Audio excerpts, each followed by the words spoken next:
remember when the music's playing. And we should be going la la la la la.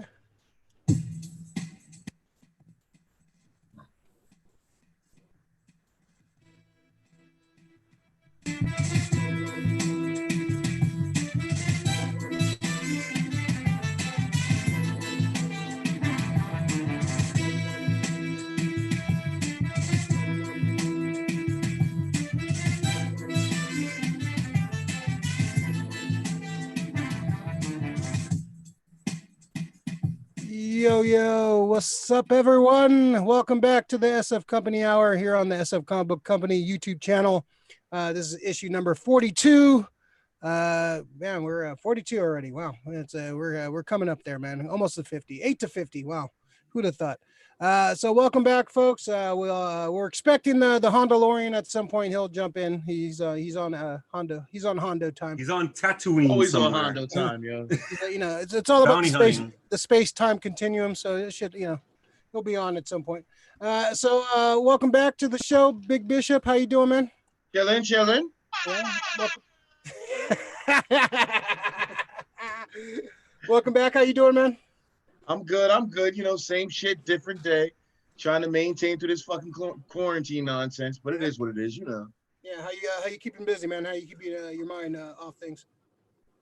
Taking random pictures of a lot of stuff, getting my photography chops all the way back up, watching a whole lot of weird TV, a whole lot of cool TV. I'm even watching dork ass TV.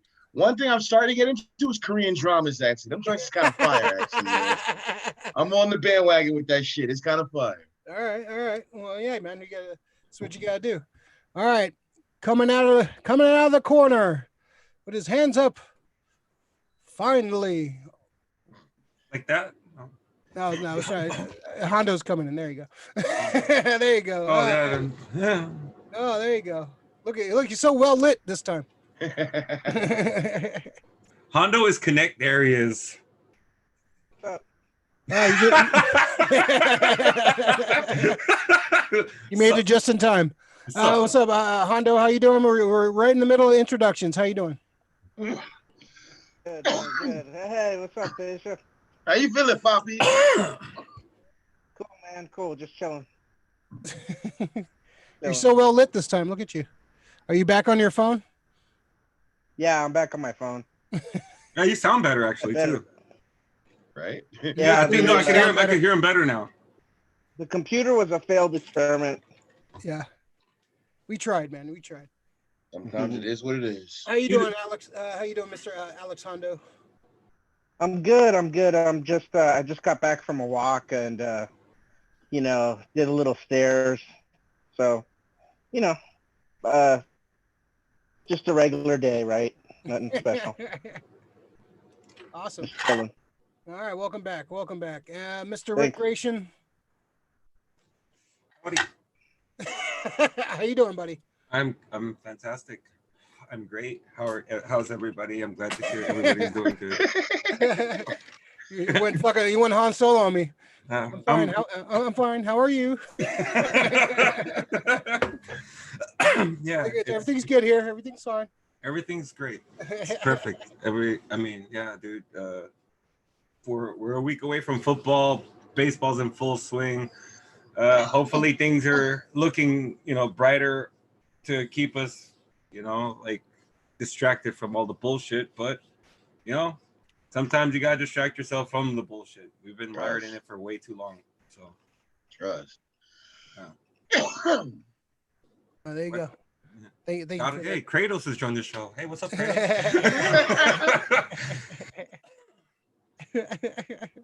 He's looming over Alex and shit like the fucking Stay Puft Marshmallow Man above him. He's more well lit.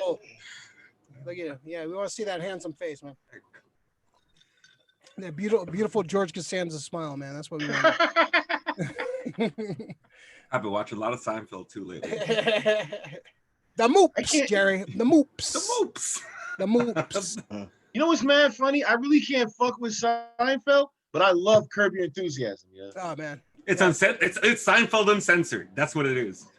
It's Seinfeld uncensored. Actually, you know what I think it really is? If Seinfeld had a fucking black person, it probably would have fucking popped off like Curb Your Enthusiasm from Dude, my ass. Yeah. cousin, Hey, they had that Maybe black Smooth person in that makes one that shit episode. for me. Cousin Leon is my favorite fucking character Yeah. out of everybody that's ever showed up on that show. Cousin Leon's my fucking man. Oh, he's the dude. best thing to Love happen to that that guy. show for sure. Love Hell Leon, yeah, bro. yeah. All right, so let's let's just jump into some topics. We're gonna later on. We're gonna do our top 5 favorite comic book movie fight scenes, and that should be a fun topic to talk about. But first, we're gonna jump around. Look. There wasn't really too much to talk about this week, so It's been a shitty week. kind of nothing too exciting. Let's talk about the Pattinson, Mr. Robert Pattinson getting the old COVID, and they're shutting down production of the That Batman. Rona. Well, it's not like they're shutting down production, but they're shooting around him at this point. Bishop, what do you think of this, man? Like, Robert Pattinson shutting down production, man. There's only like 22% of this movie shot. So, what do you think of this, man? I think it is what it is. Shut that shit down. Don't get nobody else infected, yo. Nothing's worth your life at this fucking point, yo. We all sitting here, thumbs up our ass, messed up in the game. Deal with it, yo. We got nothing but time on our hands at this point, yo. Take your time, do it right. Let him get well. Let it be, yo. Yeah, I can wait for a Batman movie. It just yeah, risk people's lives. So, Alex, I know you're excited about this Batman. What do you think of this production? Should they just stop production for right now, or do you shoot around him and wait until he gets better? What do you think about this? Probably. I think you would have a better movie if you shut it down and wait till he comes back. Because I'm sure they could do scenes without him, but I don't know. I have a feeling that like him being in it, kind of shooting around his schedule, since he's the star, he's the main, the main actor. I think, they should just pause it. I think you'll get a better movie that way. Yeah. Like how many scenes are in the Batman without Batman? So that's I really can't think of how many scenes are going to be without him. Like how much they actually shoot around. Not like a couple of officers in the street. Like how many times are you gonna do that? So Rick, what do you think of this, man? What do you think? We got to think about it like this too. Exactly what you said, Ray. How many scenes are we gonna have with Batman? But on the flip side, this is how I think about it. How many scenes do we have to have with Robert Pattinson? You could definitely put a stuntman in the suit, to do the fight scenes. And fight scenes move so fast. They're probably going to be at night. Are we really going to care if it's Robert Pattinson in the suit at that point? I think maybe for close-up scenes and for, Bruce Wayne scenes, maybe that's the most important thing.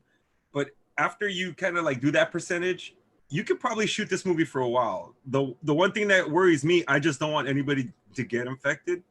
A lot of people are probably looking at Warner Brothers because this is pretty much a tentpole movie. This is one of these big productions, and it's probably the biggest production out there right now. Still, everything is always like Wonder Woman's in post production. If anything, they're just finishing and touching it up.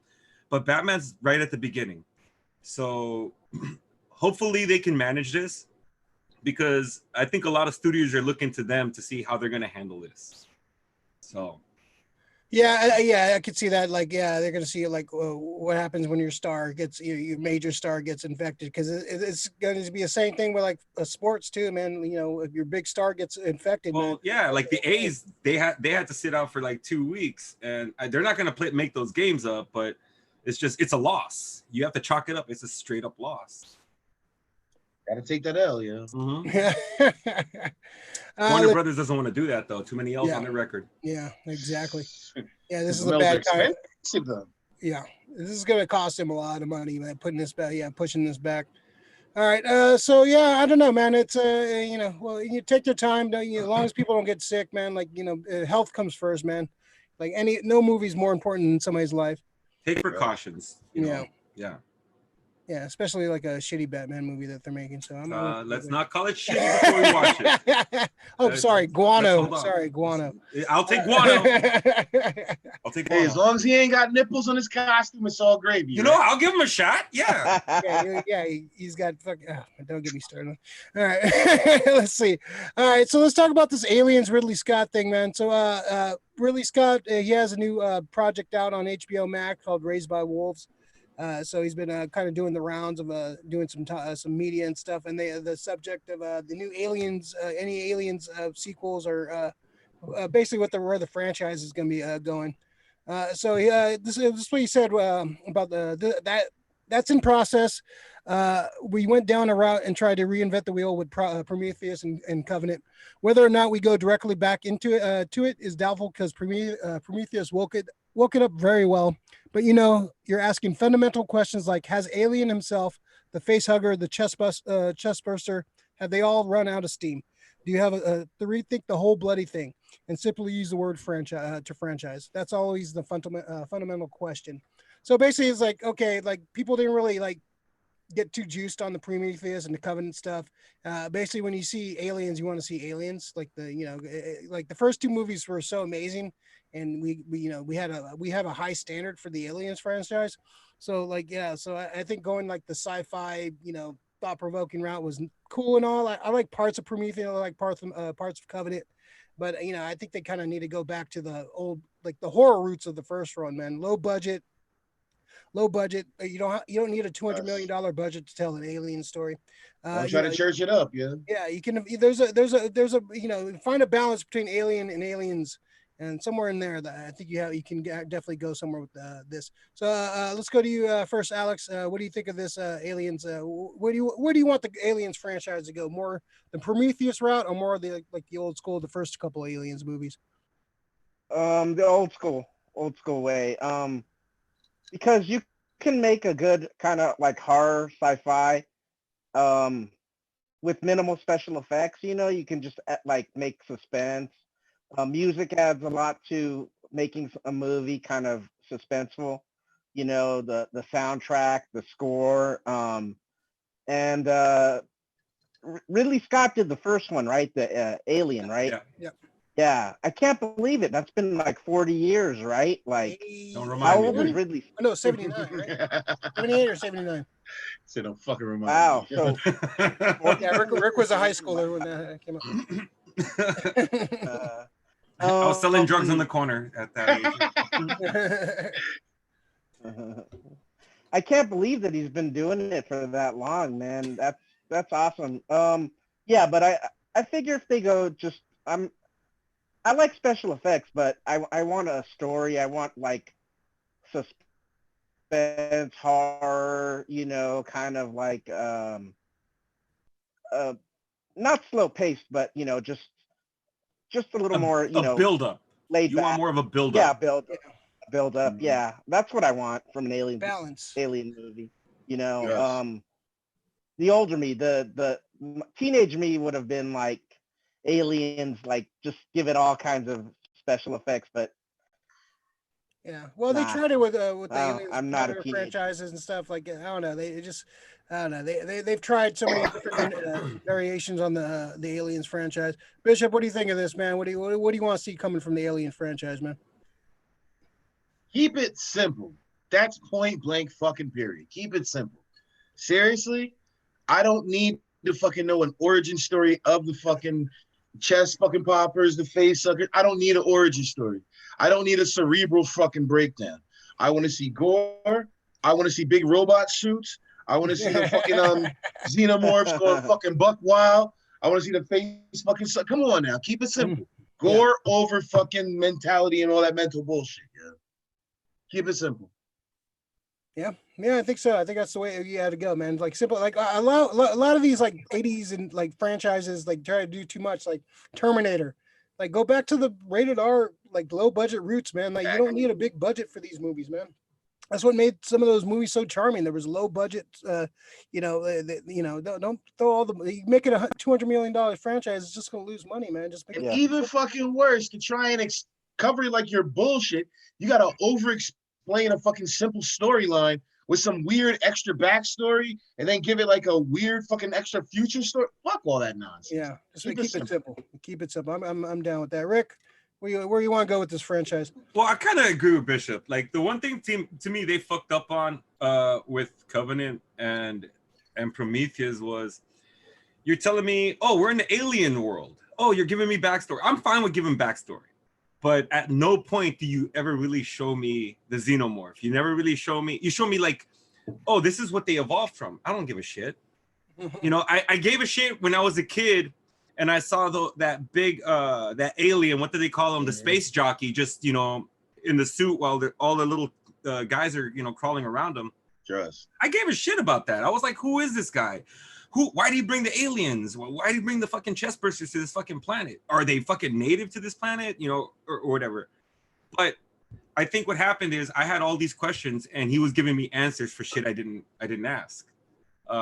He thought about it way too much, and Covenant almost was kind of the same thing, but he gave us a xenomorph. Like, here you go.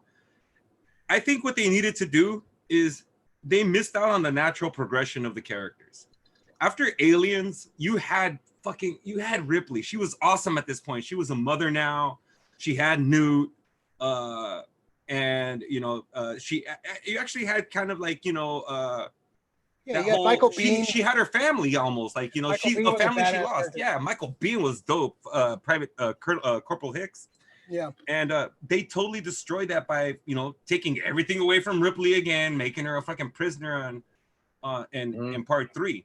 Yeah, which is I hear there's a cut out there for Fincher, which I kind of want to check out. Now that everybody's getting the director's cuts for what they want to release the Fincher cut. Release the Fincher cut on Alien 3. Release the Fincher. Yeah, release the Fincher cut. And especially that the guy made his bones on that movie. His directorial debut. I definitely want to see what could have happened when studios don't interfere. Yeah, Fox. I'm glad they're not around, but it's Disney now. I'm like, sorry, there was a little I'm playing King Kong all of a sudden this year. Get out of here. But you were just mad expressive about that shit. Aliens. I did. What was that? Howard Dean? Yeah. So Neil Blomkamp a couple years ago, a District 9 director, he was he was going to just skip all the other ones and just go right after 2. From 2 to that idea. Did you hear the treatment on that one? I've heard a little bit of it. Like I would have loved to see what that would have. There was like concept art that came out for it too. They had like Hicks had that like scar on his face. Scarred up. Yeah, and it was like more grown up and stuff. So I wouldn't mind them going that route. Just kind of skip. If he get in the perfect world, get a collaboration with Neil Blomkamp and Ridley Scott. If they can like collaborate and be on the same page, I think that would be an awesome pairing. Like if he can Ridley Scott produce it. Neil can direct it. I think they can find a great balance and like kind of restart the franchise from like 3. What stopped that? Ridley Scott. Was it Ridley Scott? He wanted to make Covenant and Prometheus. So okay. So they just halted his shit and fucking went with Ridley Scott because he's the creator. If Ridley Scott wants to make fucking aliens, and so they basically Neil can fucking touch it. Mm-hmm. It's also they're owned by Disney now, so like I don't know if they're gonna go MCU route with these characters, but I think they're definitely going in the comic book. I think maybe if you have them show up in a Guardians of the Galaxy movie and like in the background or some shit, or have them, even have like part of the 3rd movie is have them going like fighting aliens at one point. That'd be fucking kind of cool. I wouldn't mind seeing like one scene where they're on the planet and there's aliens all over the place, and just see Star-Lord blasting fucking aliens and Rocket Raccoon blasting fucking aliens. That'd be kind of cool. Hey Ray, so you said that they were releasing the omnibuses, right? For Aliens. Who's actually publishing that? Is it Marvel? Yeah, Marvel. Okay, because Marvel they own Predator, they own fucking they own everything, man. Is this actually part of their thing? If they're going to be re-releasing this and now we're talking about it again, could that have anything to do with like Ridley Scott fucking like maybe probably changing his tune on what's going on? Especially that now maybe these comic books are going to be brought out, the storylines are going to be out there. And it's like, you know what? Look at these kind of storylines. These are probably what we might be working from. Maybe, yeah. Well, they definitely had some teaser image when Alien they picked up the rights to the comic books. They had some teaser images. Like one of the teaser images was the Predator holding like Iron Man helmet with the spine. That would be sick. Another one with the aliens, like a xenomorph on the Guardians of the Galaxy ship. So they're definitely going to have a crossover, but they can easily just be in the Marvel universe, and they can they be part of that. So I don't know. We'll Bless see. you. Yeah. Thank you. Jesus. Thank you. Jesus. So yeah, I don't know. Well, I think there's still some steam left in this Alien franchise. I think agree. there's a lot of stuff you can do with it. I think I appreciate what Ridley Scott was trying to do. He was trying to do trying to do some like thought-provoking sci-fi films which I appreciate most of the time. But Aliens, we were too spoiled, man. You got a great horror movie in the first one, and you got a badass action movie in the second one, and it basically been disappointed ever since, man. So I think they definitely there's some steam left in there. Hopefully they actually do stuff with it. So let's see. Krista, hi Krista. 42 is the magic number. Yes, 42. We're chugging along. Lori, nice Bishop. Glad to hear you're taking pics. Yeah. What kind of pics he taking? Damn paparazzos. Lori again. Agree with Bishop. Curb is the best ever. Yes. What are your thoughts on Matrix 4 without Fishburne or Weaving? They got to be part of it. No dice. They got to be part of it at some point. No. With Fishburne, Fishburne's the only motherfucker to survive the other franchise. How the fuck you not gonna have him? But if he's and he hasn't aged, we don't know how far into the future this is, and if like his digital self is actually is even alive, or is he alive when this one's being made? Because the thing is, we don't know.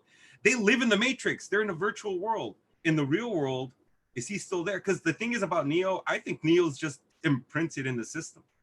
I want to see Weaving has like a fucking like all fucked up and shit. Like he like goes like he finds them all like fucking. He's all like there's like only like little bits of fucking Agent Smith left. I would love that. He's like Weaving broken. Villain, just like he's like glitchy and then all fucked up and shit. Like he's like this last remnants of Agent Smith. I'd be down to see that. The last version of Agent Smith. Oh, I'm hella decrepit. Let's jump to this No Time to Die trailer. Let's see. So this is the last film for Mr. James Bond, Daniel Craig. This is like the every other film theory for this one, because every other film of this franchise has kind of sucked. Like Casino Royale was good, Quantum of Solace sucked, Skyfall was good, Spectre sucked. So this No Time to Die. So this is the this should be the good one. I already like the opening theme by Billie Eilish. That's just fucking so good. That's a very haunting song. It's fucking dope, man. Yeah, so I'm down with this. Like I've always said, I'm not a big fan of Daniel Craig as James Bond. He hasn't really like Colin. I'm a huge James Bond fan. He hasn't really, I don't know. I just don't see him as James Bond, but it's been some of his movies have been enjoyable. So let's go to you, Bishop, first. What do you think of this trailer? The trailer was hard body. Number one, I'm just gonna say it because I am the only black guy in the fucking room. The black girl is fucking awesome. The way they introduced her is awesome.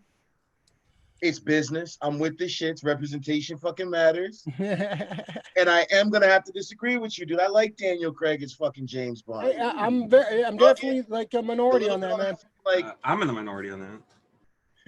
You know what he fucking reminds me of? He reminds me of fucking what's his name? Jason Statham? Yeah. Transporter motherfucker. But he reminds me of him in like the Snatch fucking series in Lock, Stock, and Two Smoking Barrels. You know what I'm saying? You're kind of hard, but you're kind of like refined at the same fucking time. He adds like a little bit of that like quasi-British gangster fucking vibe to it. I fucks with Daniel Craig, yeah. He just looks like, to me, he just looks like he needs to be a Bond villain, not the actual. Yeah, he does, right? Yeah, motherfucker's like the perfect Trevelyan and shit, man. Him and fucking what's his name, Mads Mikkelsen or whatever that nigga's name. They're like they're fucking almost cousins or something like that. Yeah. That's the next fucking movie and shit. Like, both dude of was them are close, villains. it's a weird ass family reunion, yeah. So, Mr. Hondo, what do you think of this trailer? It looks cool. Yeah, it looked good.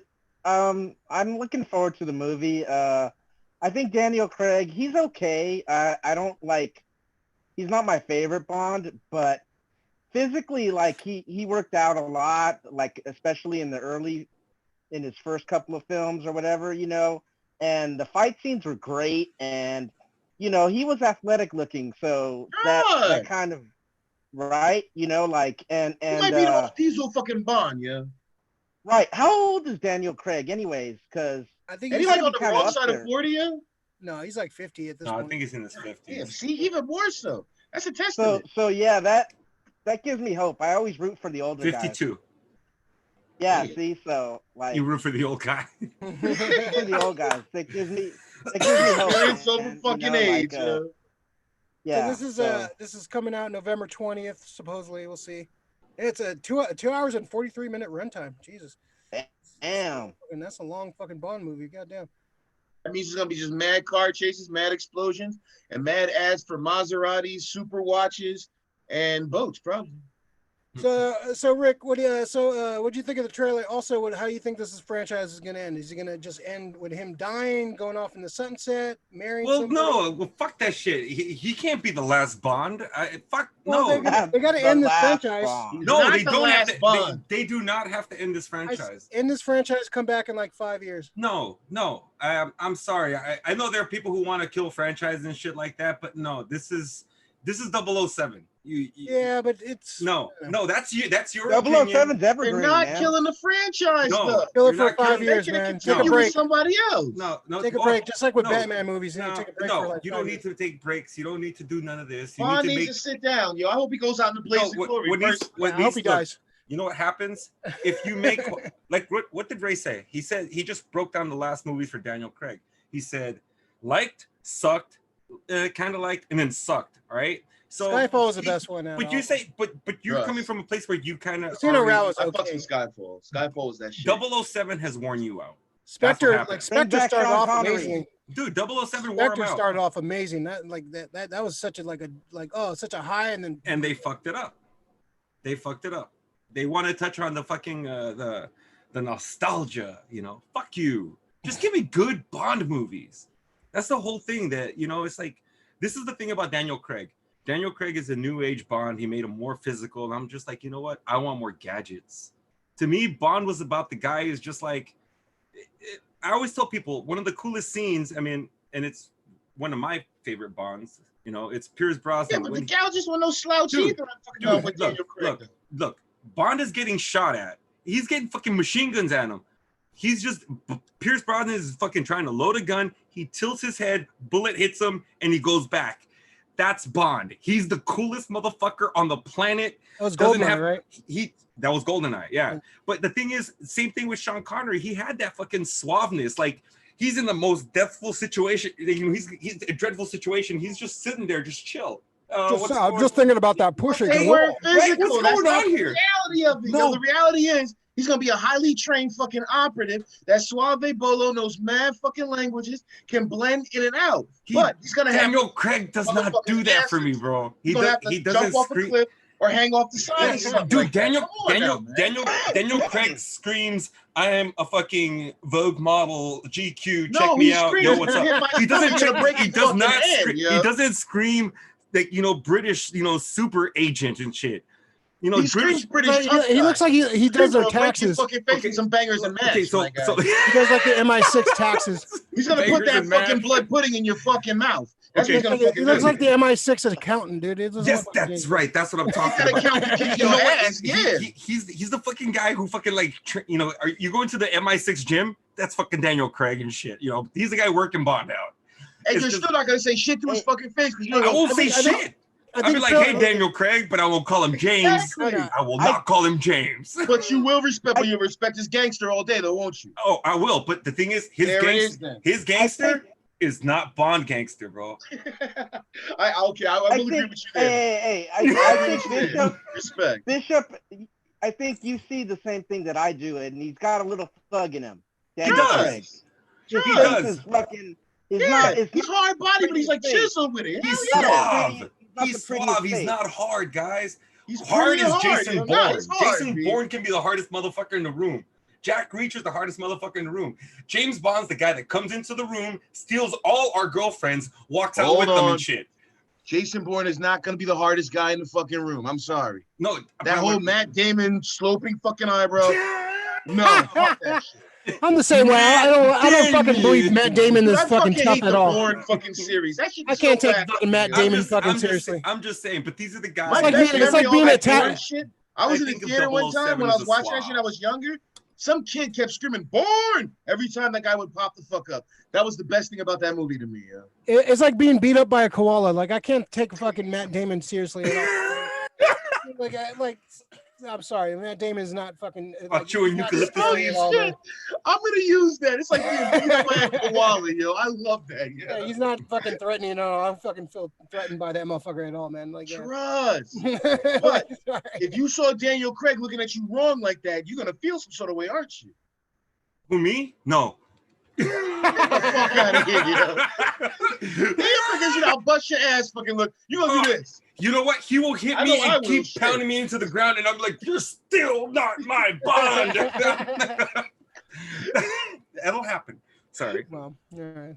Hot subject here. I touched on it. Sorry, I broached it. Yeah, I don't know, man. We'll see. Like I'm a big Bond fan, like I said, man. I love Bond, But man. I don't Trust know. all day.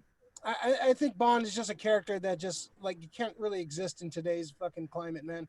You know, Oh, you definitely can't- not. Yeah. You can't be the womanizing fucking Bond would catch a Epstein and a web and a what's the You other know, one? he's not Epsteining anybody. What's wrong with Get you? the fuck out of here. There's no If it sex wasn't that- dreams. if There's it no wasn't that whole, underages. like- What are you doing? No, Bond's If not it wasn't that, Epstein. it'd be that whole fucking sexual fucking what's that sexual harassment shit, yeah. Well, yeah, He would I get turned so into many Seinfeld. sexual Yeah, harassment he's me charges. too. Bond, Hashtag me Bond too. would have I been brought up know. on charges fucking long We, time. Right. we They would, yeah. find out his secret. Money We penny. find out. Pussy We galore. find out. Fucking every Bond girl. They'd be all Not kinds Epstein. of charges. But his- all day. that's not Epstein That's level. why, like, it kind of like Bond is not gonna ever be the same. All right, not Epstein. Who's that other motherfucker?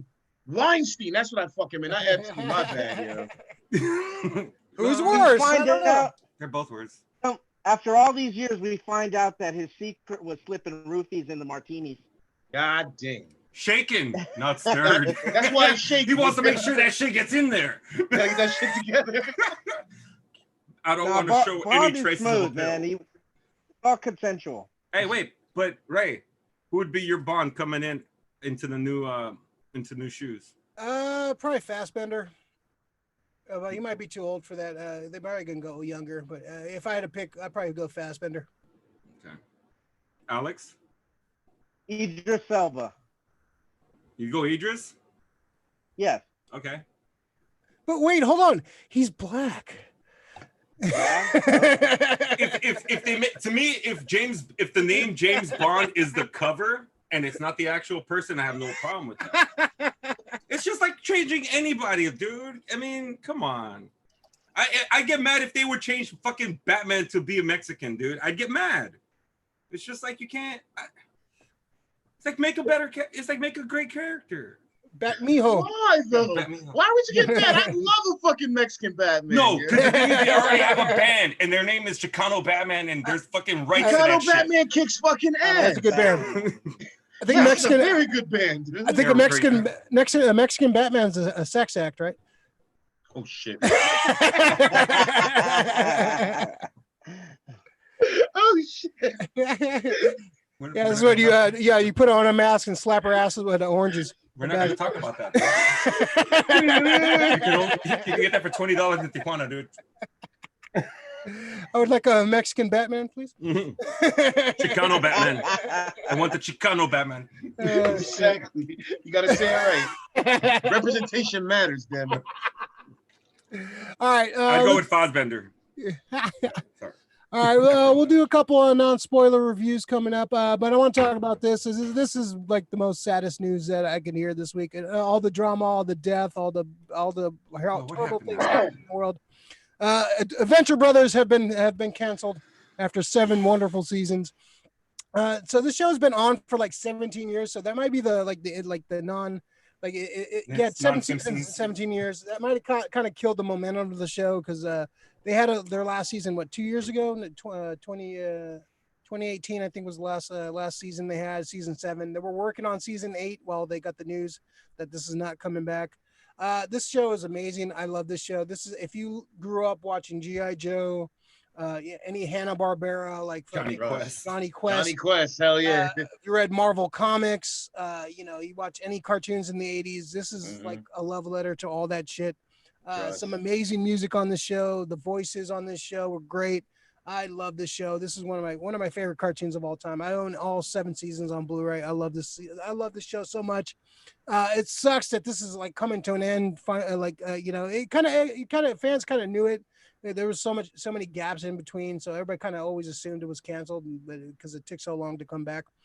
So this is coming to an end. I'm hoping they do like a movie or something, like to kind of wrap everything up. They kind of left the last season like on a big cliffhanger, or do a comic book or something. So hopefully. Bishop, I'll go to you first, man. What do you think of this news of the Venture Brothers ending after 7 seasons? This shit broke my fucking heart, man. I remember coming home from fucking raves, high out of my mind, watching fucking Venture Brothers, okay? I got a roast beef sandwich in one fucking hand, the remote in the other one, just, oh shit, laughing my ass off. Oh, such a great show, man.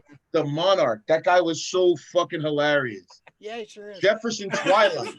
I think that was a screen name I fucking had for a while, you know? Like real talk. I kill Venture Brothers Blackulas all day. I only kill Blackulas. Such a good show, man. Fucking this breaks my heart, but in the same sense, it's like you saw that shit coming. Yeah. We got 7 awesome seasons. Like, but I definitely we need at least a movie, like at least like an hour long, just to wrap everything up, because it deserves at least that. Like I'll start a fucking crowdfund just to get the last like 1 hour. Give me 1 more hour of Adventure Brothers. Maybe like HBO Max is gonna do some shit like that. One movie. Fingers crossed. You know what I'm saying? Because they got the Cartoon Network shit. And they got all the old school shows and that. Yeah. Maybe they'll do something to give it a really good bang. You know what HBO Max, yeah. You know what I mean? That's what I'm hoping, at least. Yeah. Alex, did you ever watch any of this? I've only watched a little bit of it, like at friends' houses, like I think I might force many years ago. You watch this. You would love it, dude. I think you would love it, especially any child from the 70s and 80s is gonna love this show. Alex, I guarantee you'll fucking dig this shit. The music on this show is amazing. I discovered so much like Cuddy music from this show. It's like, oh, it's amazing, man. The references. Yeah, definitely. The characters are just hilarious. And I love the last couple seasons too. They moved to New York, so they're like kind of dealing with like Marvel, like kind of like the Marvel universe, New York. The Brown Spider, voiced by fucking Nathan Fillion, and like the fake Avengers team, and it's fucking great, man. It's just a great fucking show. So the Monarch, we have the real Monarch here in our room right here. So Rick, what'd you think of this horrible news? It broke my heart. No, man, it fucking killed me, dude. I'm not gonna get these references anymore. No, dude, like I remember you fucking kind of forcing me to watch this show. Yeah, the first 2 episodes. You were like, you must watch the Monarch. Rick, this is you. Yeah, watch. Yeah, you might have a lawsuit. Yeah. You might want to get your representation fucking up on this one. Pretty much, it's my life story. Hey, so is it on any of like Hulu or like? I think it's on Hulu. It's on Hulu, yeah. I think it's on Hulu, yeah. Mm-hmm. But it should be coming to HBO Max Go soon, because it's definitely Adult Swim material. But the fucking show's great. Alex, references to the X-Men, references to Spider-Man, references to Johnny Quest, G.I. Joe. Dude, I mean, even like Dr. Venture's twin brother that just popped up out of nowhere in one season. That tiny motherfucker, he's hilarious. Jonas Venture Jr. I love the way he talks. I tell you what, Alex, there's one episode where they one of the characters, Gary, which is one of my favorite characters on the show, man. Who the fuck is Gary? He trades Marvel Comics #1 in CG Seed, and the character, like during the episode, the character opens it up, and you see the CGC go down every certain points of the episode. It's fucking hilarious, dude. Like it's just like little shit like that. It's fucking, oh man. They fucking love people, like they love nerds, bro. Yeah, it's a love letter to comic book nerds for sure. They love nerds. You know? I'll definitely check that out.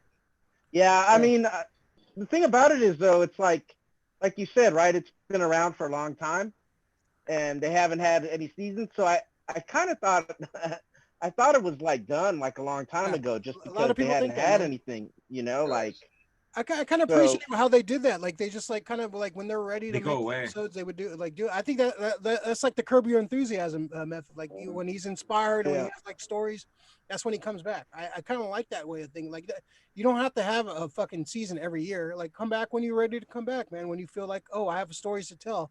That's Be why it's nice like like sometimes, that, yo. and it's been quality, man. Ever since season one, it's been quality, and like the stories have built, and they've switched it up, and they've told some great fucking stories, man. So it's gonna be sad to see this show go, man. Like I Right, said, yeah. man, I hope we see at least like a movie or like a hour-long special just to like kind of wrap everything up and like kind of like okay, we're not gonna do this anymore. Even if they do a comic or something, then just like I want to see how the story ends, man. Because I think Bishop's right, It's a dude. proper sentence. HBO Max will fucking put some money behind this. Even if they were working on it, right? They'll probably like give us some money. Here, finish what you guys probably wanted to do, but here's a little bit more. Just wrap it up. You're- yeah, HBO I would start Max a has been GoFundMe. good for the fans right now, dude. They've been giving a lot of good fan service. So yeah, I can dig. I dig a lot of the streaming service, like saving things for fans. Like Cobra Kai actually has like a fan base because it has a huge fan base. We told those motherfuckers years ago, man. Now all motherfuckers want to jump on the Cobra I Kai know bandwagon. it's YouTube's I fault. told Fucking you, YouTube. motherfuckers, Guilty. 2 years Guilty. ago. Cobra Guilty. Kai, motherfuckers. Cobra Kai. Guilty. But people I looked thought at me that as shit was the mad. corniest shit when I first saw that shit on fucking YouTube. I Oh, was like, man. "Are you fucking with me?" We ran out of shit to fucking watch. Me and Rach, and we started watching that shit. My nigga, the whole end of the day, I'm just sitting there laughing. I almost bought a fucking thing of fucking Coors Banquet to drink on this shit tonight. Yo. Dead ass. That shit had me in stitches. Good, And it man. It's a always good proved show. one thing that I always fucking knew. Daniel LaRusso is a bitch ass nigga, yo. Thank you. Fuck Daniel LaRusso. Fuck Daniel LaRusso, yo. He's a punk. He was. It was a bitch ass. You Beyonce just wasted came time into on that town dude, and yo. started a Johnny whole Lawrence bunch of is shit. he's a hero. Dude, Johnny Lawrence is like my favorite TV character. He's fucking awesome, dude. I love his character. I love his fucking arc. I love dude. It's fucking. Dude. It's a great fucking show, man. It really is, yeah. You can easily made it like a goofy fucking, and that's what like people thought. Like Bishop, they had your thing, their thought. It was like, oh, Cobra Kai, they're gonna do some goofy shit. This is like they're not gonna be. No, they take it seriously, man. They take it like they're fans of the movies, man. So they don't fucking like they don't make fun of it. They take it all to heart, man. Bishop, it's if you were gonna make the Cobra Kai shit, you know, like here, let me give you money. You make Cobra Kai. This is what you would throw up there and like be like fucking like. Oh like no, you're there happy was as shit. Easter eggs out the fucking ass. I'm sitting there like over explaining shit to Rachel to the point where she was like, "God damn, how much TV did you watch?" It digs deep. It digs deep, dude. Yeah, Oh it's no, good, TV man. in the movies was a babysitter, yo. Real talk, yo. Yeah, the Latchkey first two Master. Karate Kids, first two Karate Kids are amazing, man. Like, yeah, I'm excited about the new season, coming out. Was it 2021 early, right? 2021, man. I hope they got it fucking done. They have a lot of stories to fucking pull from too, man. They the second movie, like the Japan storyline, you can have. I'm wondering how long this next season's gonna be. Maybe are they filming more shit? Because I heard they gotta bring Chosen back. That's all I'm asking for, yo. From what I heard, he's back. I want to see Chosen. Shit. I want to see Chosen, but I want to see Chosen like humble, like he's like the new, like he's like he learned his fucking lesson. Now he's hell like, yeah. Kind of like how he had like maybe Chosen actually did marry Kumiko, yo.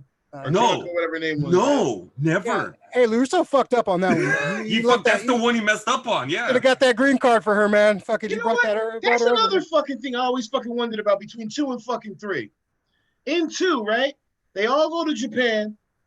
Everything fucking happens. The shit's all fucking right at the end because of that punch drum fucking thing. And he knocked the motherfucker out, right? Why the fuck did Miyagi come the fuck back to America for 3? Yeah, he looks like he had a good setup. He's united with his chick.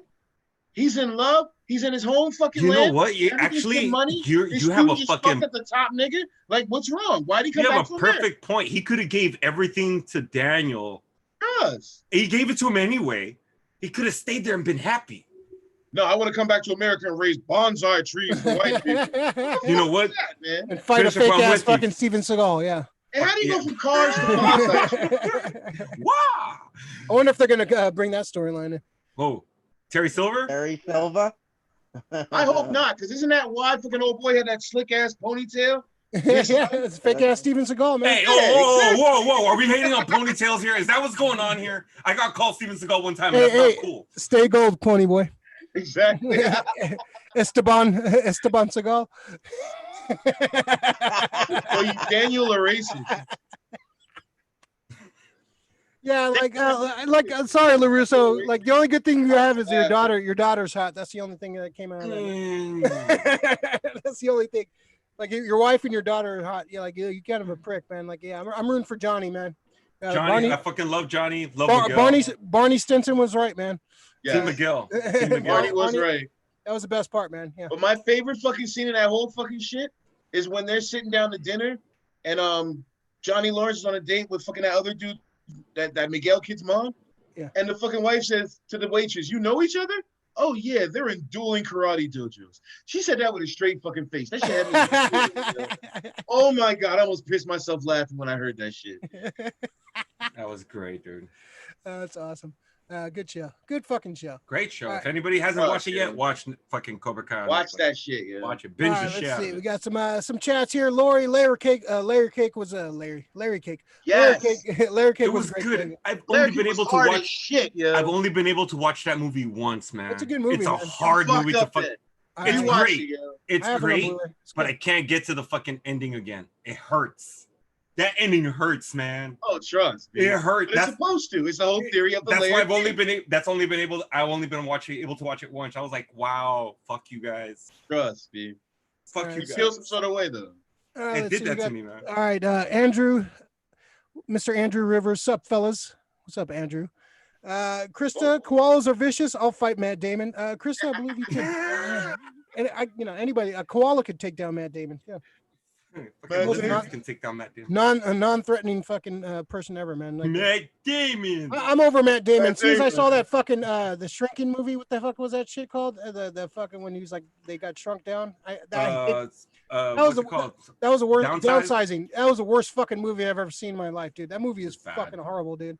That movie is fucking I trash. sat through I that don't shit even and remember. fucking. I sat- had to yeah, watch I it. hate watching. I was like, all right, you is there gotta gonna be a black that point? shit out or something. You know? It's fucking horrible. It sounded like a good idea, but they totally fucked Alexander Payne is a good director too. That's I don't get. Like, dude, this is the trash you come up with. Like, oh my god, I was so pissed when I it up. watched Did he it. write that? Did he write that one? He directed it. I know he directed it, but if I did he probably- I write? don't If know. he That wrote movie that shit, fucking sucks. it's I even hate worse. He had both payments, or he had mansion payments, or he That had movie- mistress I don't know. payments. That That's movie- sort of payments, yeah. Yeah, Matt payments. Matt Damon some sucks. payments. He got Unless- bills. All there is to Unless it. Matt Damon's in a Kevin Smith movie, he sucks. Matt Listen. Damon. That's his only fucking salvation too, yeah. Hey, Kevin Smith saved his. Andrew, Soy Andrews. Batman, He Lori, is not Charlie Batman. Charlie Hunnam as Bond. Who? Charlie Hunnam. Hunnam. No. He's too rugged for that shit. Charlie Yeah. Hunnam? Oh, Charlie Hunnam. Can we get a handsome Bond for once, God? I No. thought he would have made a good Aquaman. You had Pierce I- Brosnan. Stop bitching, yeah. He'll make I- a good Ghost Hey, Rider, Pierce too. Brosnan was a great James Bond, but it was never in a good James Bond movie. I think. Oh, GoldenEye was Touche. okay. Touche. Golden Guy was okay, but GoldenEye was okay, it man. was okay, but it was not a great James He, Bond. Movie. He was a Touche, great yo, James Bond. He was touche. never in a great James Bond movie. he was. You know, I waited fucking forever to see James Bond, and like I said, that's the coolest James Bond moment to me, when he's just getting shot at and and that's it. Yeah, I'm there like, was some great he's scenes. cool. He's cool, man. It's like, yeah, I'm not worried. Well, people remember that movie more for the video game than the actual fucking movie. I actually, well, you know, Shut up. okay. Now I was gonna say I played the game, but it's like I remember most of the fucking moments in the movie because of the game. So yeah, you're right. All right, let's see. Let's talk about this. They Live. This late They Live figure real quick. They're coming out with a 4K Ultra HD They Live re-release from was it Shout Factory? Shout Factory, and they're coming out Scream with Factory. Shout Factory. Scream Factory.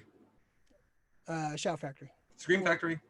Well, that's an offshoot of Scream. That's offshoot of. Either way, give me a Oh, second, guys. I'll be right back. oh.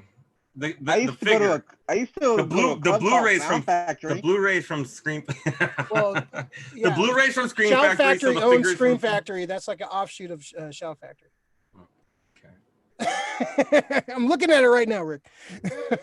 I'm looking at So it. these the NECA figures are coming out. These are like the 8-inch Oh, cloth yeah. figures. This is coming out. They have a Nada coming out also. I'm not a huge fan of the 8-inch cloth figures. This looks fucking cool. I almost pre-ordered this one already, but I kind of I want to wait for an Ultimate figure because I kind of like the Ultimate line a little bit more. The 7-inch, like kind of more realistic sculpts and stuff. So Alex, you take a look at this figure, man. What do you think of this? I saw the picture of it. The Keith David one. Yeah. Is that the one you're talking about? sir. Yeah, it looks cool, man. It looks cool. Yeah. I would. If you're a They Live fan, which who isn't, you know, yeah, that's definitely one to get, Yeah. right? Like, Yeah. damn it, man, they're making figures of everything. Like, Yeah, this is like All the right things. Yeah, they're making cool shit right now, man. It's hard to be a fucking fan of everything because right now they're fucking placating to all my fucking all my love. They're taking your pocketbooks right now. Yeah, Yeah. Rick, what'd you think of this, man? You gonna pick this up? Yeah. This is something that's definitely from like the only thing that trips me out is I love the head sculpt, but the body Yeah, just seems. Yeah, it seems like the fucking head's just popped onto a body. That's the problem I have with these 8-inch Yeah. figures, man. Like the cloth figures, they just kind of look kind of awkward to me. They look like Robot Chicken fucking sketch fucking figures. They So they don't really. robot- no, it does. Yeah. No, they do. They do. They're cool, but I don't know. Like I own a crease, thank you, Lori. She picked up a crease from a Karate Kid for me. That's like the only one I own. 15 minutos.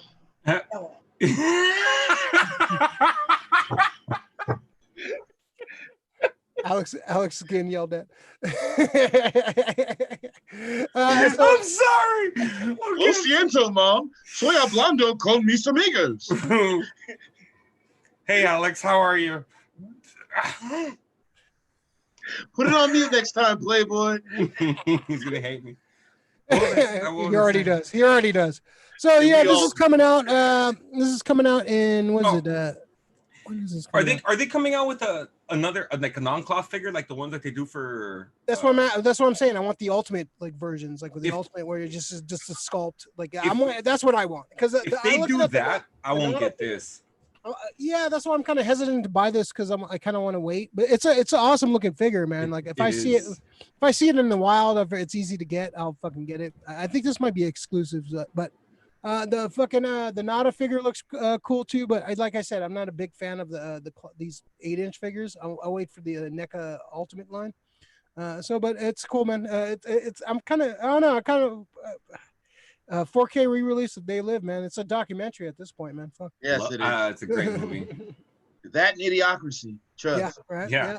Yeah, Dude, there's a must watch right now. Watch Idiocracy. Watch Todd in this. Schools. Watch Outbreak. Dead ass. I'm about to go fucking dig up fucking Piper just so I can see if them glasses are in his fucking casket. Like real talk, yeah. That's awesome. Yeah, I would love to have a figure of Roddy Piper, man. That'd be great. Yeah, so that's coming up. All right, so let's go through a couple quick little non-spoiler reviews. Let's start with Lovecraft Country, man. Episode 4. I'd love to hear your thoughts, Bishop, kind of non-spoiler, like overall the series too, and what do you think of that last episode, man, of Lovecraft? Overall, the series is fly as fuck.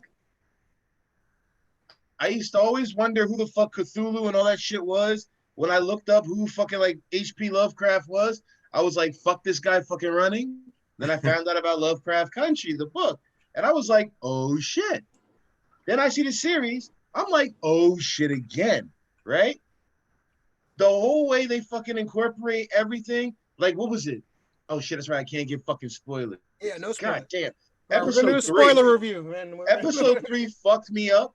Yeah. A little bit more than 4. Chills. Yeah. Chills. I had towards the end of the episode, I had fucking chills on my fucking like. Especially, I'll say this much. Especially when they were having that fucking party and you heard the chats and shit like that. That's when I got my goosebumps. I was like, nigga, really? But episode fucking 4. Damn. Shit. Without giving spoilers, I'll say this much. In like, what is that? What's that shit? Representation matters. That's the best I can say without giving something fucking away. That shit was fly business.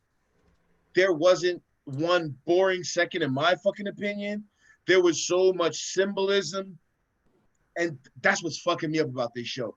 You can sit there and just like what you think, you'll look on like 8 different podcasts hearing this shit and be like, oh shit, I was right. Or oh shit, I was wrong. Or oh shit, that's the twist. Like real talk, I'm listening to 3 different podcasts right now for this shit. And 2 out of the 3 are just like blowing my fucking shit because it's like on point. Yep. Like, damn. I haven't been this excited since Game of Thrones. I'll keep it a buck, yeah. I fucks with this hard body. Yeah, I kind of like it. It's every week too. It's like you get to like simmer and like kind of sit with it for a week, man. I haven't had that feeling for a show in a long time. I probably like you said, like Game of Thrones. Like I had to watch it like every week. I didn't. And I will say wait for the this: end of season. if you want to be a fucking prick and just fucking like me, I hate suspense. Read the goddamn book. Trust me, that shit'll fuck your head up. Yeah. Oh yeah. You read the book, huh? Yes. Oh, okay. All right. Oh, you jumped ahead already? You couldn't take it? When shit's starting to like come in, I'm just like, ooh, like trust. Yeah, the setup for the show, like we've kind of talked about it, like every episode is a different kind of genre of like horror, like which is the different. Oh, I love the way they set up this show. Trust Alex, me. are you caught up with this? Yes, I am. I'm caught up. So what's your overall thoughts of the series, and what's your thoughts on the last episode? It's fantastic. You know, I love the characters. They gave a lot of personality and a lot of you know, just real human.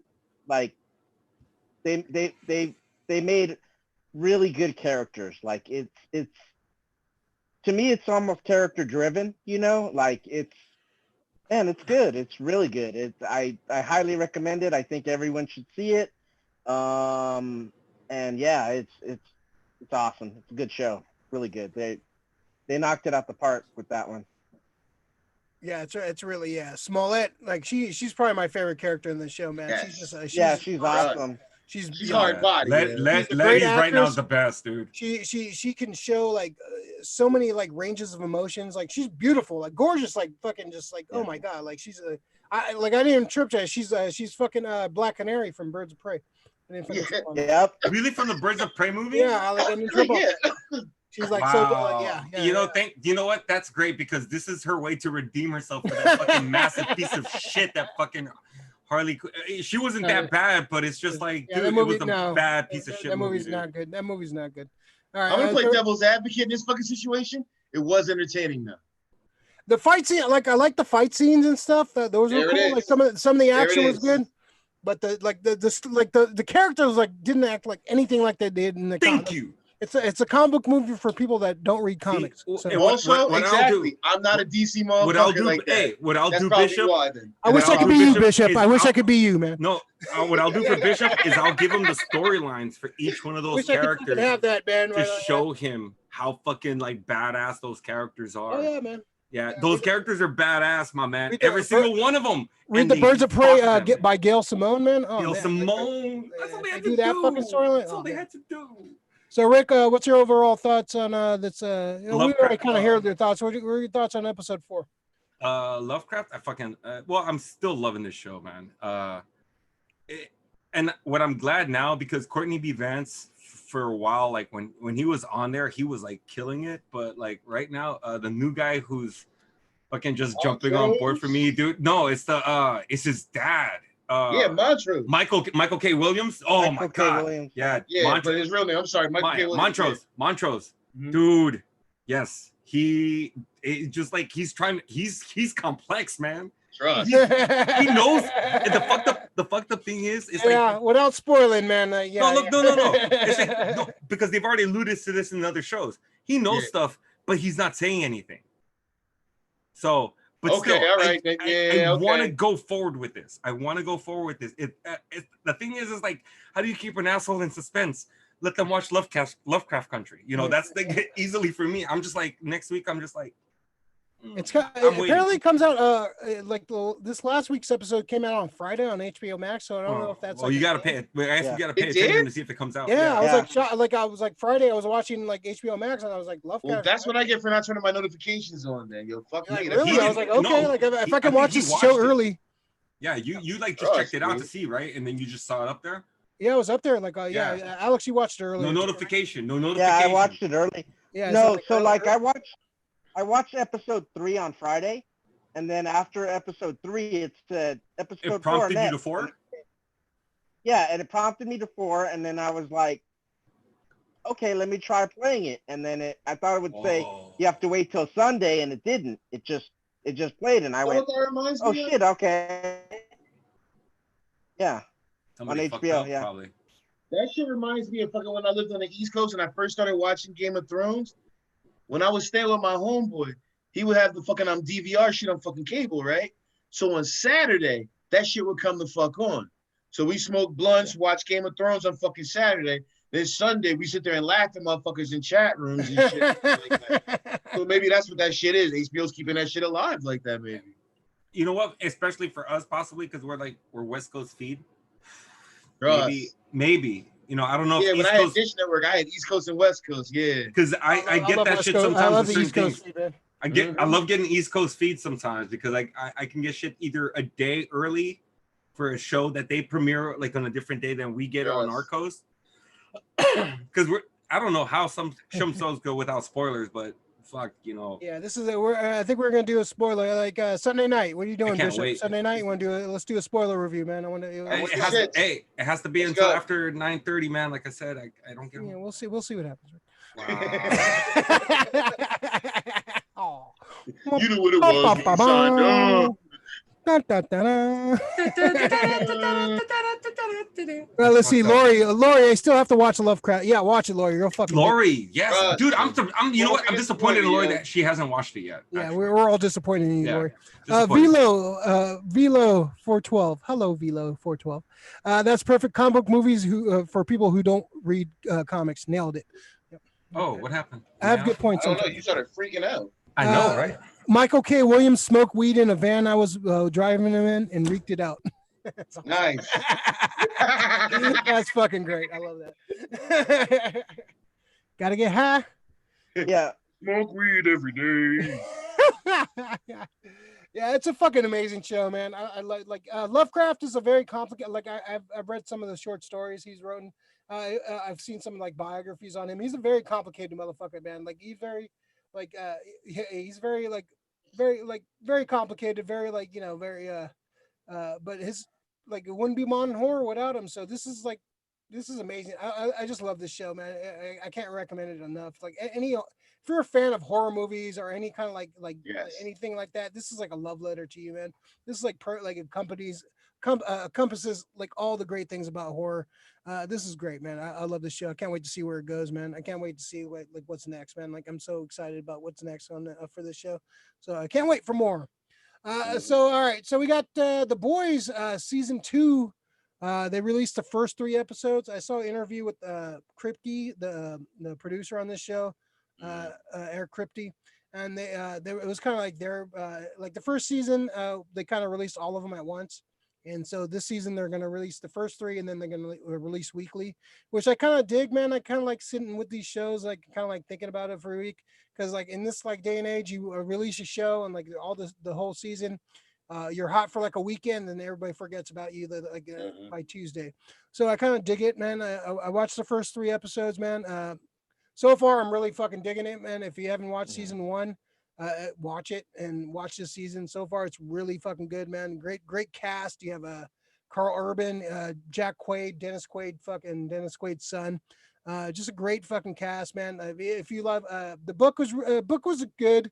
Kind of started off really good, kind of soured me towards the end, but this is kind of like its own beast. It's kind of like taking like some of the key elements and kind of making it its own thing, but so far it's the first season was really great. I really enjoyed it. So far the first 3 episodes of season 2 has been really good, really fucking amazing. I can't wait to see what they go to next. So Bishop, have you watched the first 3 of The Boys yet? Yes, I have. So what'd you think, man? Holy shit. Yeah.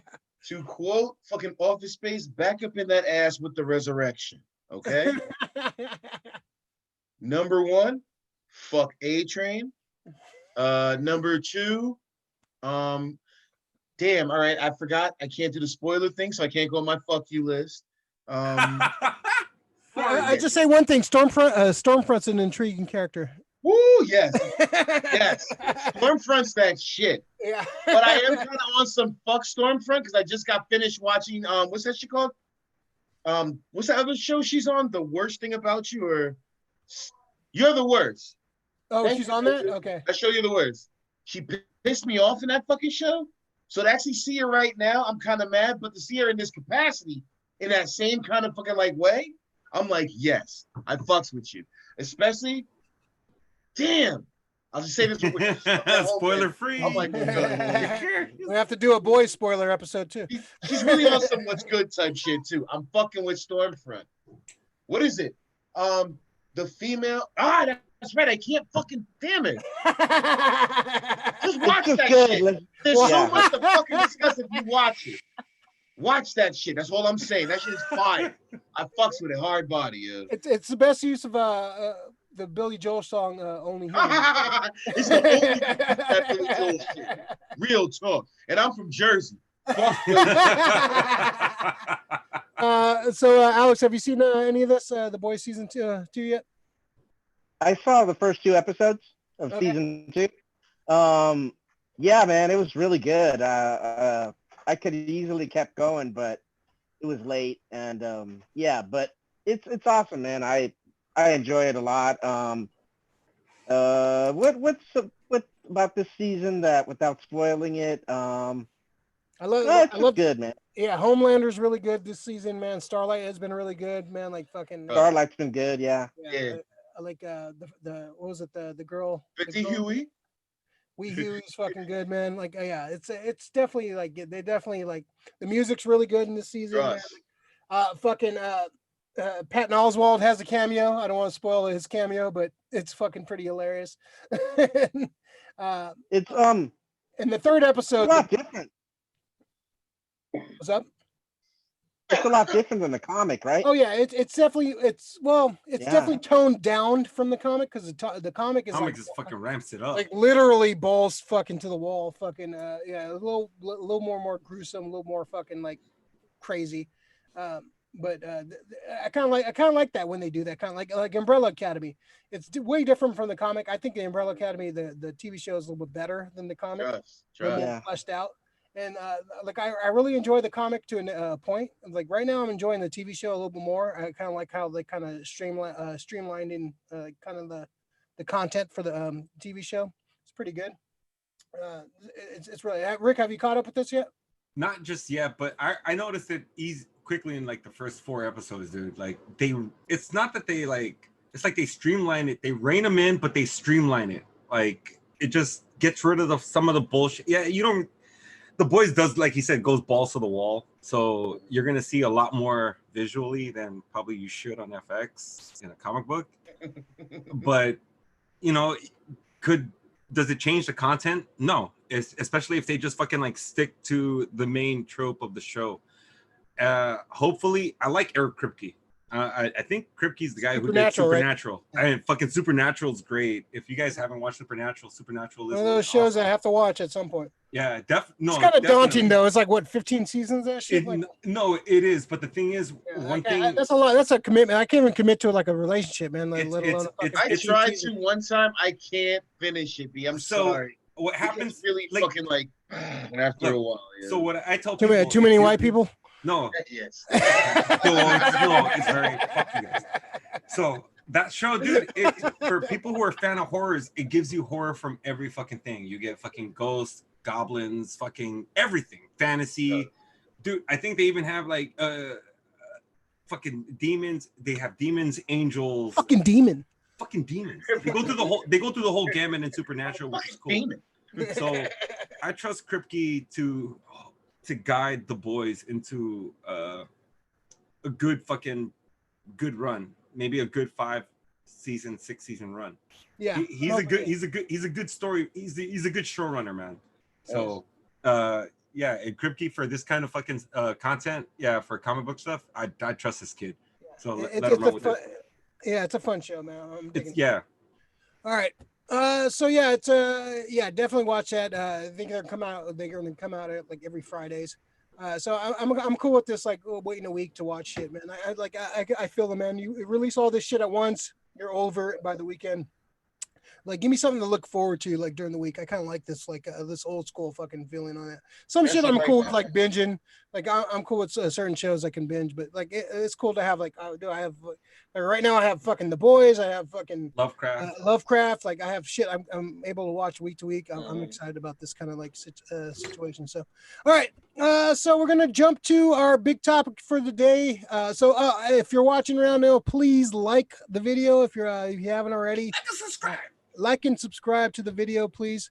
The likes, share it with your friends. Share, let people know about it. The likes definitely like kind of help the algorithm, like kind of help us spread. Get that noise, Bishop. I love that noise. Here he goes. Love that. Yeah, we know you're trying to build it. So yeah, like it, subscribe if you haven't already. So you want to be notified and hit the notify bell so you can know when we're on and showing videos. All right, so our big topic of the week, we're going to talk about basically best comic book fights in movies, like best fight scenes in comic book movies. So we're going to do our top 5. It's kind of a difficult list. There's been some great comic book movies, fight scenes over the years. So this is definitely calm down, Rick. Look at it, man. You're not ready for it. He's loosening up and shit. Yeah, no, this is a good. This is one of those subjects I was looking forward to, man. I'm like, this is a good one, man. It's a real good one. Yeah. All right. So we're gonna go through our top 5. We'll go through our top 4s, and then we'll go through a couple honorable mentions. We'll do Mojo's fucking way because Rick fucking, Rick has a fucking, he has a thing in his mind now he wants to do. It'd be nice to put the honorable mentions after like 4 all mentioned. So maybe he almost went Monarch on us. You see, you hear that? I went Monarch. That's not cool. All right, so we'll go around the horn. We'll go with let's start with Bishop first. We'll go. Alex would be one of my henchmen. Alex, Rick, and then we'll go to me. All right, am I doing my entire 5, or do you want to just go like 5, let's 5, 5, 4? Let's go 5, 5, 5, 4, 4, 4, and then. All right. Yeah, we'll do. Yeah, it's going order. I'm sure we'll have a couple of the same ones on here. Yeah. All right, then. If it started with me, number 5 for me is gonna be the Endgame fucking battle scene at the end of the fucking Avengers fucking shit, because it's brand new. It put me in my fucking feels. It was that shit. I was I'm at home, just yes. Like it was that shit. That's my number 5, dude. Trust, I almost threw like my boot at the fucking TV screen. I was screaming yes. Oh, that was great though. On your left. Trust. And probably the greatest scene, like greatest moment in a comic book movie, like not even a fight scene, just when Cap gets that fucking hammer, man. Mm-hmm. Like, yeah, exactly. I get like, I had some issues with Endgame, but that fucking scene was fucking amazing. I agree. So, all right, let's go with you, Alex. What's your number 5? Damn, I had a hard time with this. Yeah, right. It's really bad, dude. I'm telling you. Yeah, because I couldn't recollect some stuff, but I'm gonna say that Nightcrawler scene in X2 at the beginning of with the where he goes into the White House and he's like teleporting and it's just an awesome scene. It's a good way to represent the mutant power, his power. That's straight up like how I always imagined Nightcrawler in the comic books, like being, So that was a really cool scene, and that was a good way to kick off that movie, That's my number 5 too. So I'll jump in right now. Yeah, that scene, just the music, the way that starts off, just like you imagine what like Nightcrawler was like in the comics for a long time. Yeah. The way that opened up, man, just the music, him just fucking going through the White House, just fucking at everyone. Just amazing. Like that's just one of the best fucking I am pissed right now because I totally forgot about that fucking shit. Live business, yeah. You know, one of the things I think that makes that one of the best scenes when he's flashing in and out, you actually get to see Alan Cummings still. It's not like a fucking CG version of Nightcrawler. You get to see it's Alan Cummings' face still when he like flashes in. Mhm. he's Alan Cummings, and then he flashes out. So it's like, damn, that's Nightcrawler. It's not this Trust. bullshit fucking CG like Nightcrawler the whole time until he finally pops out. You Mhm. kind of fucking believe that this one dude, it just takes you out. Like, I remember watching that, like Ray said, we were just like floored that this is the way they would fucking like jump you out right at the fucking get-go. Yeah. Like, Yeah, it just Yeah. all the feels with that scene, man. I love that fucking scene so much. Yeah, that's my number 5 Yeah. too. Hey, Real man, quick- that's Thanks your for number. help. That's your Shit. number 5. Yeah. Oh, let me put that down. I'm trying to keep track of this one because this one's one of the ones I'm really excited about. Sorry. What's your number Nightcrawler. 5, Rick? Oh man, you know what? It's a fucking pick 'em. I'm looking at all these 5 right now. Okay, It's hard, so- huh?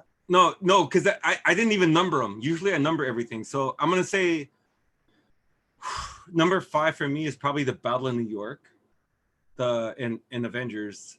Like the first time you get to see that fucking just shot of every single Avenger as they fucking like pan around, Mhm. and you get to see Mhm. all of them, and then just Cap just like fucking like start directing the whole thing. You got a sense of like, wow, I'm in a fucking comic book. These are comic book panels that I'm fucking watching right here. Trust. It got. I mean, like at that time, I fanboyed out. I was like on the edge of my seat.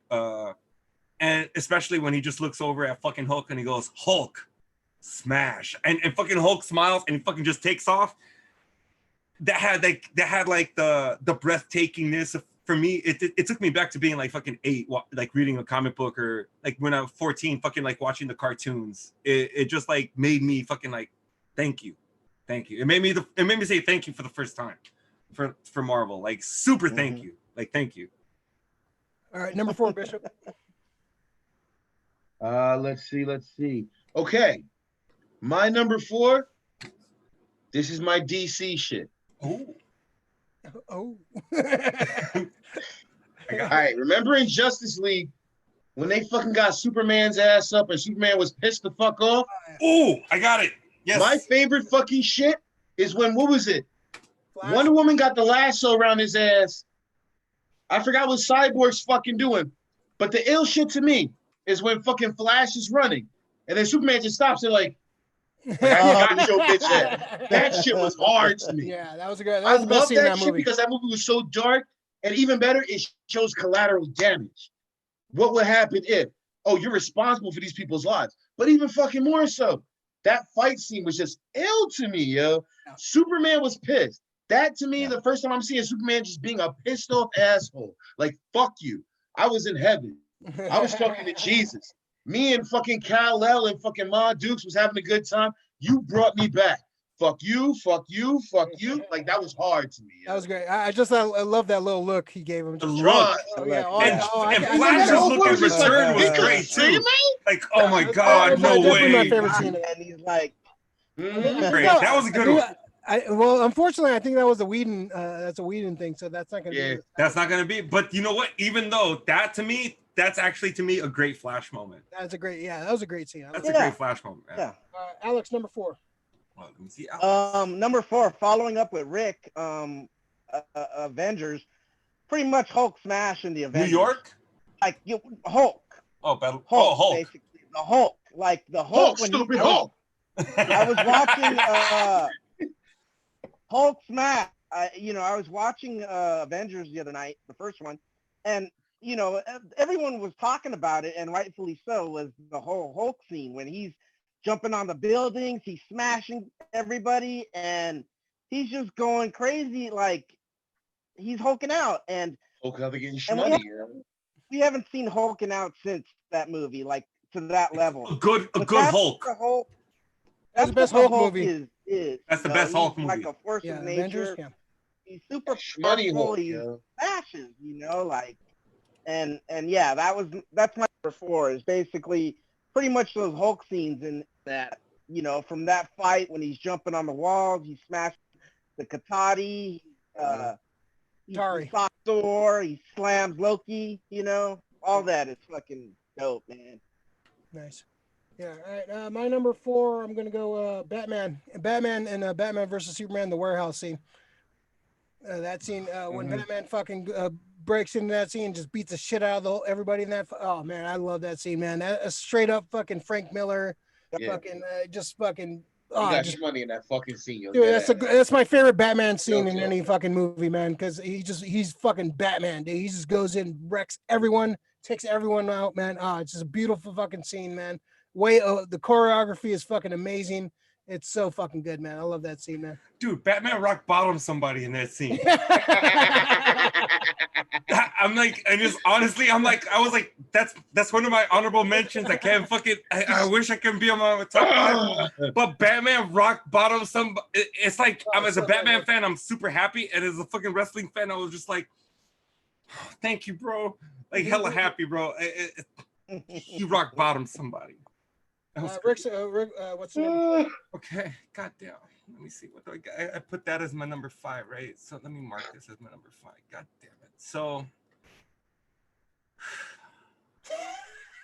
it's the list, dude. It's the list. It's just it's hard to choose. It's you know what? I'm gonna go. I'm gonna go with it. I'm gonna go with it. It's gonna be Logan versus X-24, man. Oh, okay. That's good. Yeah, Oh, that's a good that one. like Yeah, that's good. honestly, like that's one of those scenes when like it was like for me it was unexpected. I didn't fucking think I was gonna see that like when I first saw this movie, Logan, and they actually did a fucking pretty good like de-aging thing for fucking Hugh Jackman. It was actually pretty fucking good, and dude, it was brutal. It was brutal. Good movie. The way you want to see that's when it turned Wolverine into a fight horror himself. movie. Yeah, the way you see Wolverine fight himself, I mean, think about that shit. It's like Wolverine, we really never got to see him, and you got to see glimpses in the Wolverine. But in Logan, in this fucking fight scene, oh yeah, fucking Wolverine is fucking full on both either side. He's like Weapon X feral and why I'm pissed at you for putting it so fucking low. no, trust me. No, fuck you, yo. Really? You know what it is? It's the thing is, it's just like certain movies catch you at certain points in your life when you're growing up and you're watching shit, and some things just look more heroic to you, dude. It's like things you've been waiting for your whole life. And you put that as number fucking 4? Yes, because I still got 3 more that are fucking ahead of that for me. All right, Bishop, what's number 3? Yeah, I want to hear it. Damn, son. Yeah. I'm really feeling some sort of way after that shit because I mean that's on my fucking list, but it's definitely not number 4. It's okay. It's okay. Damn. All right. I mean, I'm scared. Number This 3. is so controversial, man. My number 3 is fucking Thor Ragnarok, the fucking Bifrost fucking shit, yeah. Thor Ragnarok. Oh, Cool. yeah. Okay. Okay. Now, The end as scene. you sit here doing that shit, I know all y'all going, what the fuck did you fucking choose? Number 1, No, yeah. that shit had the Immigrant Song on Smizzy when that shit fucking happened. Yeah. Very true. That shit's Very fire. true. Number 2, all the slow-mo fucking super lightning fucking shits. Number fucking 3, Tessa Thompson's fly as a motherfucker as a fucking Valkyrie coming fucking hard. That was a good scene. I shit on that movie, but that scene is fucking pretty cool. Trust. The way that shit just happened, the whole jigga, that shit was hard. Oh, yeah. Dude. Great, I mean, dude. Ragnarok had me Yeah, that just is laughing cool. the whole goddamn time, but that was the only time I'm sitting there with the goosebumps like, oh shit. You know what I'm saying? Yeah, I that is fucks good with that. scene. That's my number 3. Yeah. Okay. Yeah. All right. Alex, number 3. Alex? Before we go any further, does anybody want to get out? That's my scene, the Captain America on the elevator scene. Oh, nice. Yeah. Uh, That's one of my honorable mentions. That's okay. That is fucking. I have several from that movie that I could have picked out. Yeah, the whole movie's a Older. fucking great fucking scene. Yeah. The whole movie's Yes. great, but like I just love that scene because he jumps out of the elevator and he fucking like I don't know how many stories and then he makes it onto the motorcycle and then he takes down the ship.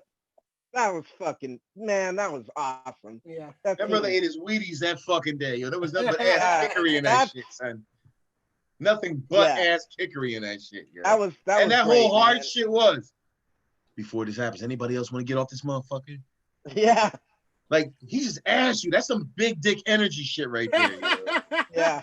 Like I'm about to Yep. fuck everybody you. up here. Does anybody want to leave before this shit happens? That's hard, dude. Yeah. Oh, Chris so Evans, good, we man. salute you, my nigga. Use I my love nigga for that movie, man. That movie's great. All right. Great scene. I'll go next. My number 3 is Avengers versus Shatari. Yeah, the Oh, first Battle for Avengers New movie. York. Yeah. Okay. Yeah, that's right. just that one fucking shot when they go from like fucking character to character, like one fucking shot. Mhm. Oh, that's a beautiful. That's one of my favorite shots in any comic book movie.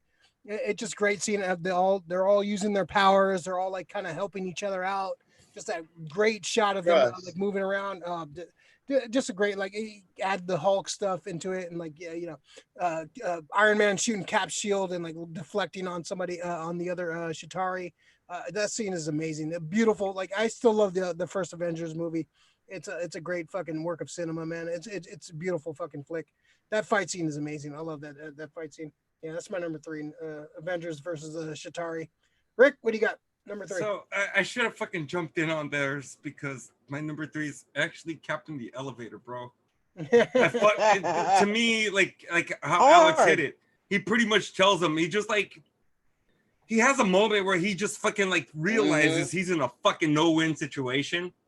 But he's like he like assesses like, all right, fuck it. This is the way it's gonna go down. It's the way it's gonna go down. And then he fucking just looks at everybody like, we all gonna die. anybody else wants to go out. It's just like it's beautiful. He fucking just challenges everybody. And yeah, it's against a bunch of thugs, but he does have Crossbones in there. We don't really know him as Crossbones yet. Like the overall MCU fans don't know him as Crossbones yet, but you got a fucking legit guy in there, and it's just a fucking like a hero in the midst of it all. Quick sidebar: how fucking American is it when it's 5 or 6 on fucking one, and you call out every motherfucker in the fucking place? Right? That's one of those moves, and he was cool about it too. That was the whole time. And not just that, he beat everybody's ass. And like Alex said, at the end of it, there was a fucking big ass jet. It's like a fucking video game, pretty much. You face the big ass jet, you beat the shit out of the big ass jet, you jump off, flip over it, jump onto a bike, head off into the sunset. It's like Metal Gear Solid, yeah. I was like, dude, I was like, that's a fucking straight up G moment at that point. So yeah, fucking Captain America for that one, dude. Oh yeah, that movie changed a lot of the way Captain America was perceived. Like I know some cats that were like, he's corny and this and that, and then they saw that movie and they were like, oh fuck. You know what the thing is? Look, it's Superman is corny, but it's just because he's so overpowered and he's like he can't fucking get killed. But Cap's That's mortal. Not why Superman's corny. Cap's I don't like Superman because he is like as omnipotent as you are, you're still like fucking Iowa farm boy. Fuck you, stop it. You can end everything. Kansas. Exactly. Iowa, sorry. Wave your dick at somebody one time. You got laser in your eyes. You can run as fast as the fucking Flash. You can actually turn the earth fucking backwards. He can go kill Hitler if he wanted to. Let your dick swing one time, yo. Let your balls hang. Nope. Nah. Fuck Superman. That's why he's boring. Thank you. He's boring. All right. Speaking of balls hanging, Bishop, what's the number 2? My number 2 is Deadpool in the beginning of fucking the first Deadpool movie. Oh, nice. Them waiting on the fucking shit for the motherfuckers to come, and that whole fucking that shit was fly to me because I know the fucking Deadpool fucking comics. I was waiting for that movie to fucking come out. When I fucking saw that shit, it did not disappoint. I was there. I was high as fuck. That shit was fly as fuck. That made me just like on edge for the whole fucking movie. I laughed. I cried. I threw shit at the screen. I talk shit to people. I have good memories of nothing but every time I watch that movie, I think about that shit. And I can't wait for that first thing to happen. Just because of the whole salt and pepper, the shoot shit. And then especially the whole that super sideways. Bah! Oh my God, dude. Yeah. Maxie, after we're done here, I'm gonna watch that shit. I'm not gonna think about that shit right now. Yeah, that and the fucking Batman warehouse scene and the fucking elevator fucking Captain America. I'm staying up till fucking dawn and I'm watching all this shit. Awesome. Alex, number 2. Max effort. My number 2 is the warehouse Batman scene. Yeah. In Batman v Superman. Like I like the movie less over time. I just have problems with the movie, Have you that seen the scene, director's cut? Yeah, I have it, and yeah, but regardless of that, the scene with Batman, it's awesome, man. He goes in there and he kicks ass. It's straight up from the Dark Knight Returns comic book. He takes out the KG Beast, little wink, little Easter egg there, and it's badass, man. It's just a great scene. He gets dropped off on the plane, off the jet. He fucking comes in like flying through the window, and he disarms and he fights them hand to hand. And oh man, with the music, it's a great scene, man. It's a kick. That's Batman the way, like you said, it's my favorite like Batman scene in any of the movies, because it's how Batman, I imagine Batman kicking ass. Like that's the character that I read. Yeah, I read. Yeah, no holds barred, just Batman being Batman, beating the shit out of everyone, just fucking smooth fucking action. Oh, it's a great fucking scene. All right, so I'll go my number two. My number two is Spidey versus Doc Ock and from Spider-Man 2.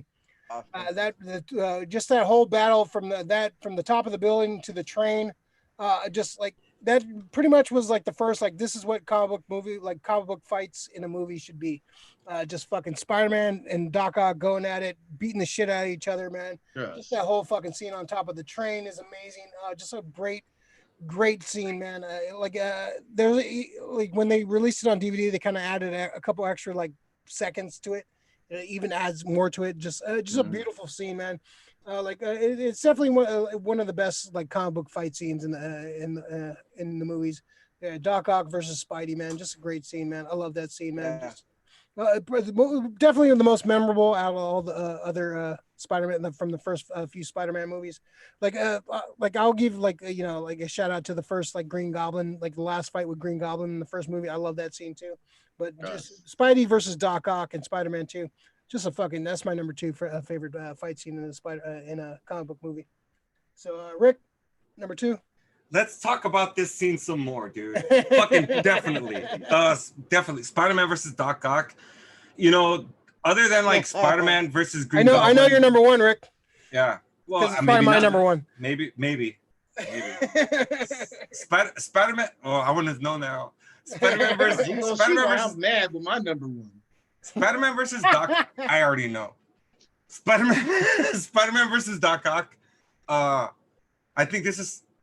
Other than this fight, I probably waited for Spider-Man versus Green Goblin. Although that fight was good in part one, wasn't maybe as good as it could have been just because of the suit and the aesthetics that went around in the fight. But that's fucking nitpicking at this moment. When it came to Doc Ock, dude, I pretty much got what I got what I paid for. I was so fucking happy with the fucking Doc Ock fight. Tentacles, everything was being used. Spidey was full Spidey, and especially at the end of it, Spidey's being fucking super heroic.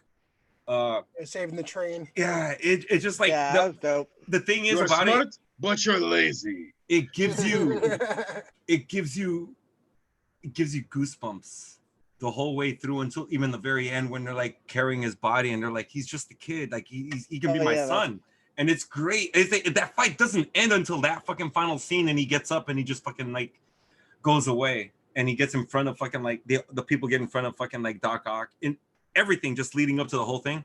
It's just simply amazing, dude. That's like, I was so happy with that fight, and that's why probably Spider-Man 2 out of all the Spider-Man movies prior to the Tom Holland ones was my favorite fucking Spider-Man movie. Yeah, that's pretty good. Yeah. All right. A couple more chats. Gen Expectations. Homelander. Heart. Yeah, Homelander's fucking cold. Velo, I nominate Tobey Maguire fighting the art of acting in Spider-Man 3. Yeah, his hairdo is fucking got to go. Lori, when's the Snyder Cut coming out? I think they said the rumor is like March 2021. That's the rumor right now, so we'll see.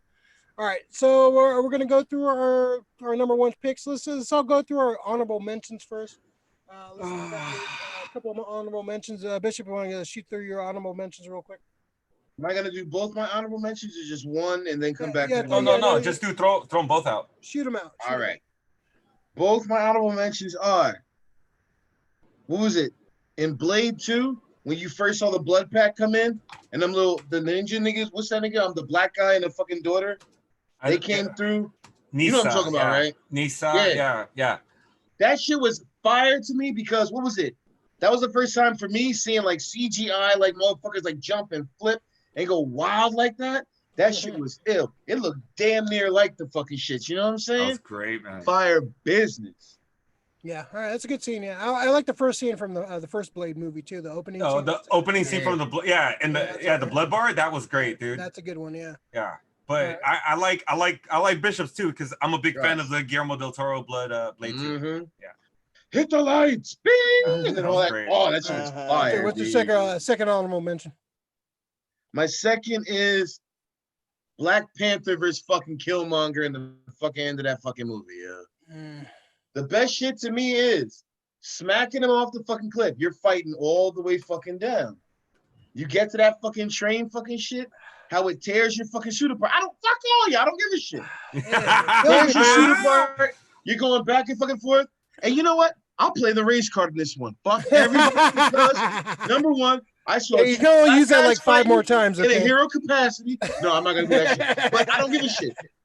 I love that shit. It was dope to me. And also, it's my last honorable mention. I'll keep it real because rest in peace, Chadwick Boseman. Yeah. Rest in peace. Yeah. Yeah. If they wouldn't, if they didn't use so much CGI in that fucking last scene, it would probably be up there for me too. Where were they supposed to film that shit out without CGI? Detroit? Oakland? They could have. No, I'm saying Houston? no, dude. When Miami? When they're falling down, it looks like a cutscene from the first X-Men movie, man. It looks like a cutscene from the Statue of Liberty fight, man. Again, where exactly they're gonna have that many black people with that kind of message filmed in America? Fuck up out of here. They're gonna do that shit in Detroit. I'm glad you mentioned that. Brooklyn, maybe. Yeah. If they did it in Brooklyn, all them white people would have called the cops on them, B. Okay, Alex, what's your what's your honorable mentions? Well, I don't know if I can include this, but Alex. The Daredevil fight scenes in the TV show. You can't because no, it's not a movie. We talked about it. Yeah, but it is a dope scene. I would have too. That shit. That's a dope scene, though. I would have too. But it's a TV series. Yeah. Okay. Yeah. Damn that. Bend the rules, yo. That shit was fire. Yo. It was fire though. That was great. The Punisher one was great too, but I mean, this don't count either. But I also like Dirty Laundry, the Punisher one, but with that you can't. Yeah. What's his name made? Thomas Jane.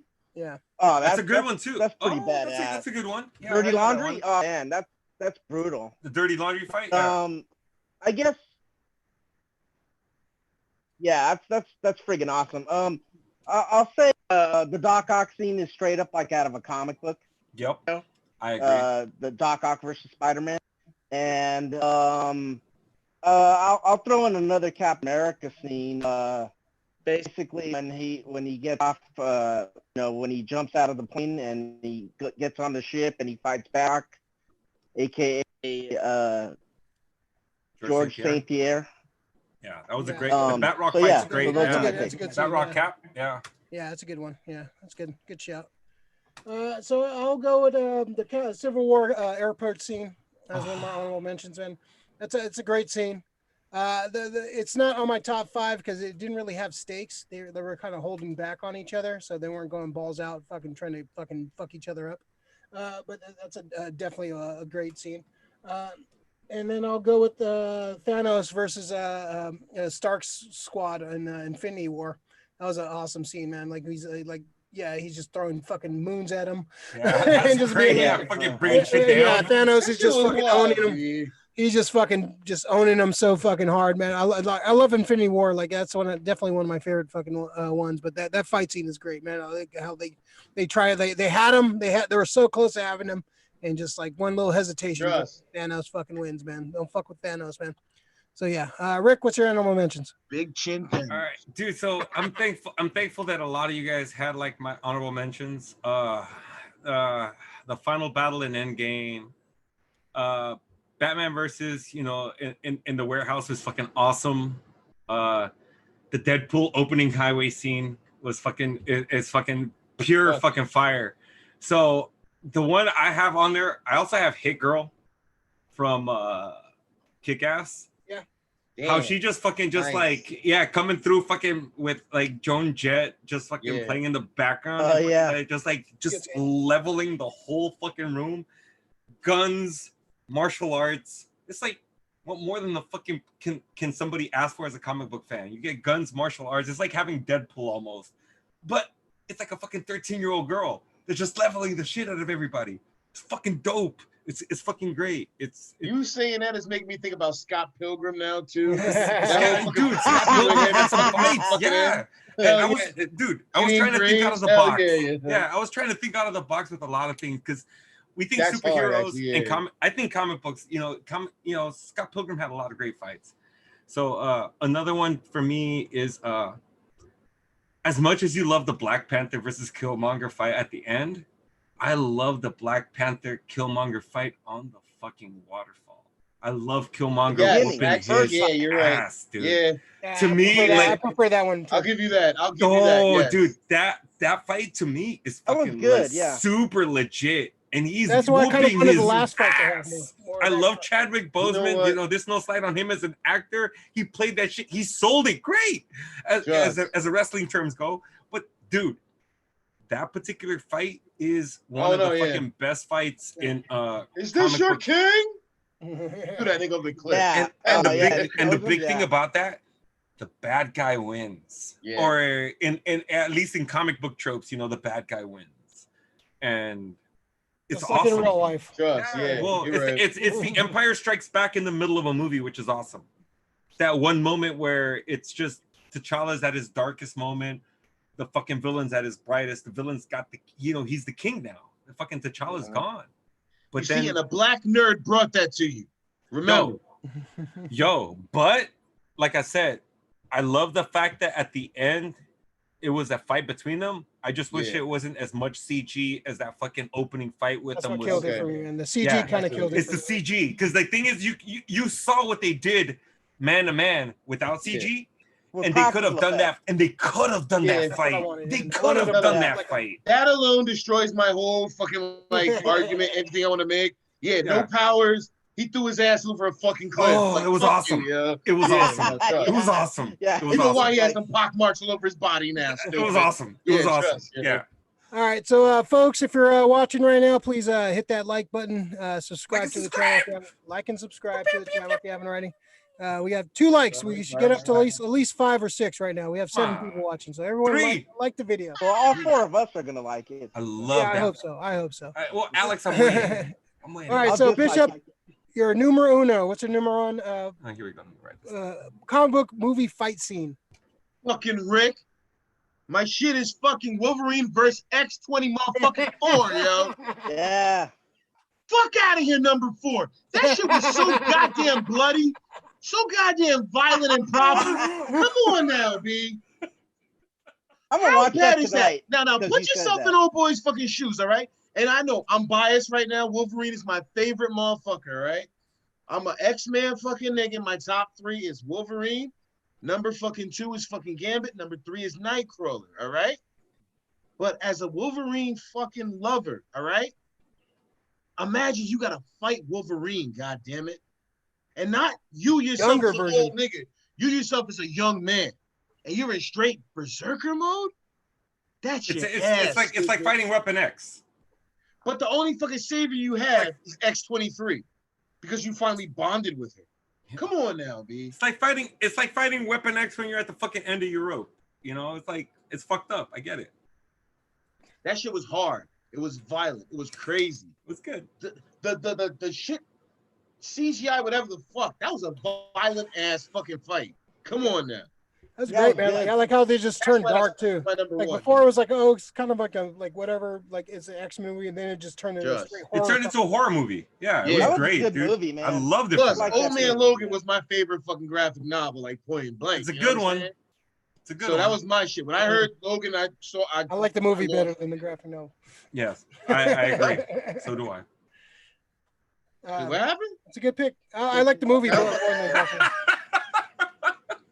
I know where everybody lives too, yo. That's a worthy number 1. Yeah. You know, All right, definitely. Alex. That's a great number Nah, one. but he It's a wasn't great making number number 4, yo. Hondo, what's your number 1? It didn't even make my list, but Yeah. they're all great, man. See, you know, he didn't make his hard. list. He made my number 4. He should be kicking his ass. I know, right? Kick everyone's I'll ass. kick everyone's ass then, damn it. Shit be on everyone's list. All right, If Hondo, what's not your number one? at least number 3 or higher. Come on, 4. So my number one is Cap getting the hammer, you know, being worthy. Endgame? From that point to when they come out of the tunnels, when they come out of the, you know, when On your left. on your left. So that was the first thing I went to see after I heard about Chadwick Boseman passing. I wanted to see that part because it's almost a metaphor for like America, if you think about it. Like Captain America is standing there and he hears Black the people, Falcon the first first. one to have your back. Exactly. Thank you. That's where I was getting at. Like Mhm. Black Panther comes out with Shuri and the other character, and it's like, man, that whole, but like Cap gets the hammer and then he fights, it's badass, Mhm. and then he loses and then he gets up, he's in pain, and then all the Avengers come in and he yells, Avengers assemble, and he grabs the hammer. It's like, Mhm. oh man, that whole scene is fucking dope. It's That shit was fire. hard. G. That shit was To hard. use your word, big body bitch. It was fire, son. Triple B. Doesn't seem as cool when Alex does it. That was just Right. hip. Leave him Triple alone. Right. He's hip. Everybody He's speak hip. praises, damn it. He's hip. Yeah, that's a great scene, man. It's a, yeah, that's that. Yeah, that's just Trust. yeah. Him getting that hammer is fucking amazing, dude. It's just Hell great. yeah. It's great. That was a great. It was a moment coming. Yeah, it was great. Great scene. I even like that shit when they swap the fucking hammers real quick. Because he Yeah, got the this fucking one, I want to Stormbreaker break shit. So I There was you go. watching an All right. audience That reaction. shit was hard. Man.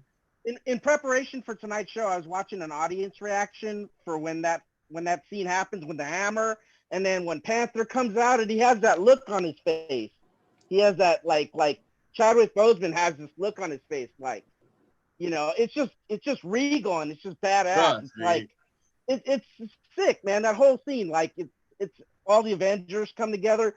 I'll When keep he it a buck, says yo. I saw finally a says reaction. Avengers Do you assemble. remember your reaction when you first saw that? Like how you Oh fucking yeah, it was just the geeked same out? as like that audience, dude. We were like, Yeah, oh, you were yeah. geeking I out. caught Yeah, tears. I'm not gonna front. I caught tears. It's just what You're happens. catching feels. It's awesome. All day. I'm just in there. No, you crying, yo. Yeah, it's just that moment. It's like fuck thank Allergies, you, man. man. This is allergies. Oh, it's awesome. It's just Yeah, I love I hearing My about hay that. fever, man. But I know, man. That's a great scene. All right, so my number one, Man of Steel, Superman versus Zod. That fight scene at the end, yeah. that's it's what I've always wanted to see in a superhero movie. Just a fucking balls out, two superpowered beings beating the shit out of each other. Yeah, there's gonna be collateral damage. That's what happens in comic books. I'm sorry, like buildings are gonna fucking fall when two superpowered beings are beating the shit out. Like I didn't get, oh, people are dying. Like that's what happens in comics, dude. There's two fucking heavyweights fighting the shit out, beating the shit out of each other in the fucking city. Yeah, that's what's gonna happen. So yeah, dude, that scene is awesome, dude. When they like the start of it, when they fucking first, like when Zod finally like learns how to use his powers, and they're just fighting in the air. Oh, it's just amazing. I love that whole fucking fight from start to finish. The music playing, oh, just them flying in the air, just Superman punching them, and like Zod just like unleashing his powers for the first time, just heat vision going everywhere. That fight scene is amazing. I love that fight scene so much. That's my favorite fight scene in any superhero movie. It's just a beautiful fucking beautiful scene. It's what I've always wanted to see in a superhero movie, not even just a Superman movie, a superhero movie. Just balls out, fucking fighting, just balls out, fucking action. The best part of Matrix 3 was that fight with Agent Smith and Agent Smith at the end. That's what I imagined like a Superman fight would be. Thank you, right? Yes. So I wanted to finally see, and they finally fucking did it in Man of Steel. One of my favorite fucking fight scenes in the superhero movie. Rick, what's your number one? So, I don't know if I mentioned that. I look at my list and the fact that you said all of that. I have Superman versus Kryptonians, and in parentheses, I have it with Zod. Because, like, that shit that you just said, it was everything that you wanted to see. Like, Zod, especially who the character of Zod is, how he says, like, I trained as a soldier. Where did you train? Afar. Like, he's just, it's incredulous that a fucking farm boy somebody so low who he thinks of so low can fucking defeat a fucking mighty General Azad. And people don't forget that Michael, what was his fucking name? Huh? Michael Sheen? Michael Shannon. Michael Shannon. Michael Yeah, Shannon, Michael yeah. Shannon. His performance as Zod was fucking outstanding. So, okay, my number one, fuck, man. I can't believe this was on everybody's low list because it's different, I guess, how we view things. So, it's the airport scene for fucking Civil War. So for me, like, the pure fact is, like, I kind of think about it as, like, a wrestling fan. Like, who do I get to see in this fucking fight? Spider-Man, Captain America, all of these fucking, like, all of my heroes. Not just that, they're fighting each other. What the fuck? Like But a fucking Royal Rumble, yeah. Like but the thing is, every single fight, like even Ray said, there was no stake because they weren't going to get injured or anything. They were going to hold back. But the fights were still fucking awesome, and they carried over so much longer into like other fights, like, you know, even like in the same movie, they would go into you would see Captain America like just trying to fucking run and save Bucky still, like over fucking Black Panther, still like just directing the fight as things were going on. Ant-Man fucking turning large, Yeah. like things that I wanted to happen in a comic book movie, like happened before my eyes. Like I got to see fucking like Spider-Man fucking fight Winter Soldier and like Falcon. I'm like, Yeah. what's going on here? I got this. It was one of the few movies I super got to geek out in. As much as Endgame and everything gave me that was cool and all. As much as I had problems with Civil War because it's not Civil War to me, that was all good. But when I still saw this shit on screen, it didn't stop me from like, oh my god, what the fuck? It's just like it puts you into little kid mode, and anything that could put you into little kid mode is fucking awesome. Just so yeah, that's my number one. Yeah, sorry. Yeah, it's a great scene, man. It's a great everybody got their stuff, and I'm like, that's why I was so excited to hear all of this stuff, because there was something on everybody's list that I was hoping that I would hear, and I was just like, fuck yeah, this is just exactly what I was waiting for, you know?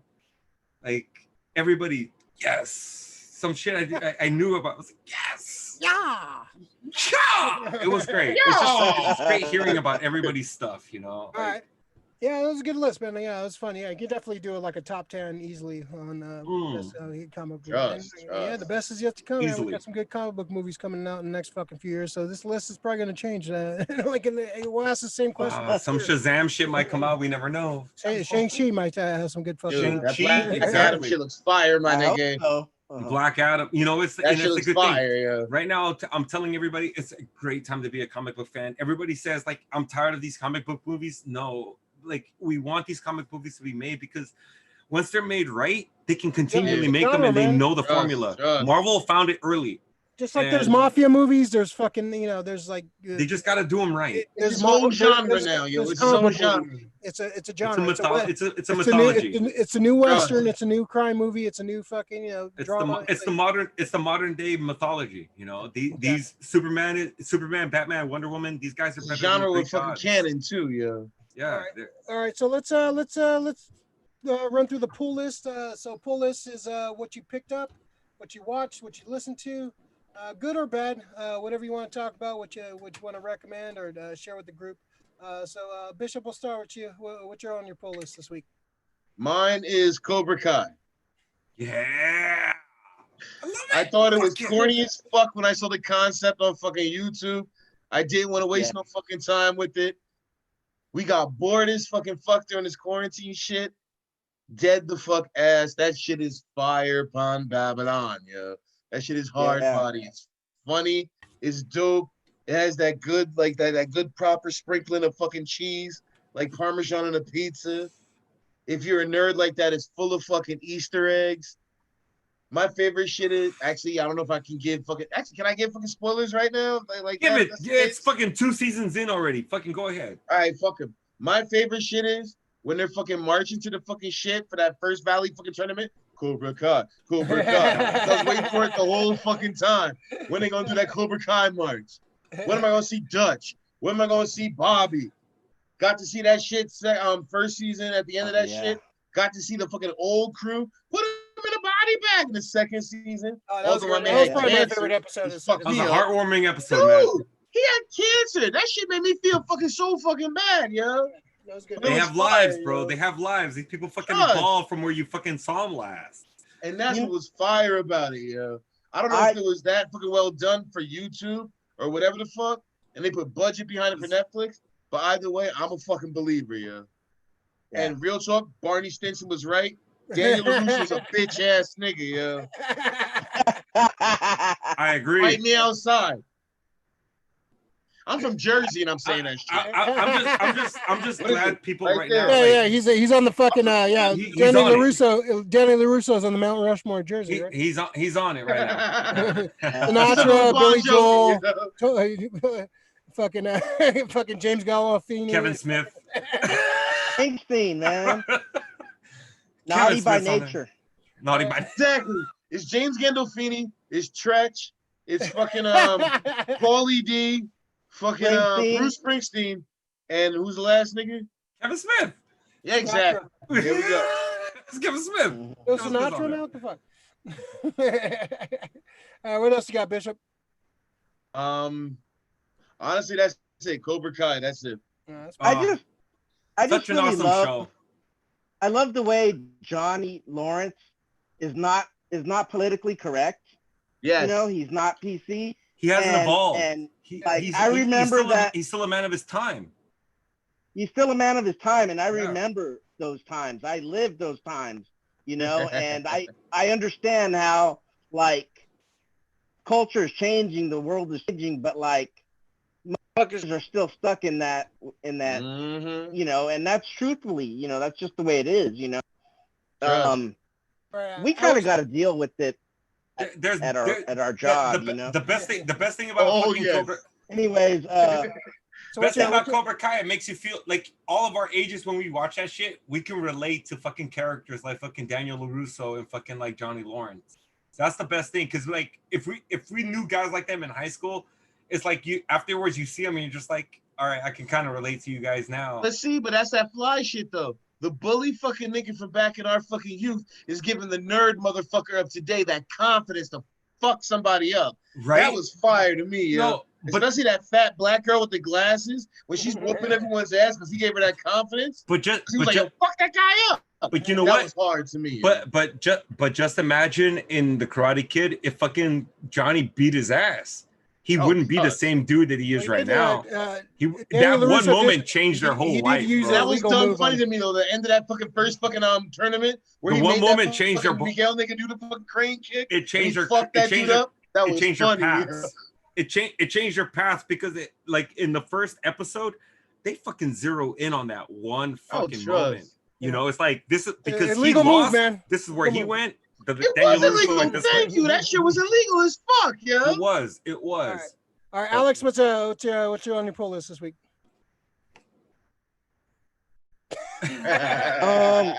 So What what's is on my it? list, following up with that, is I got this book.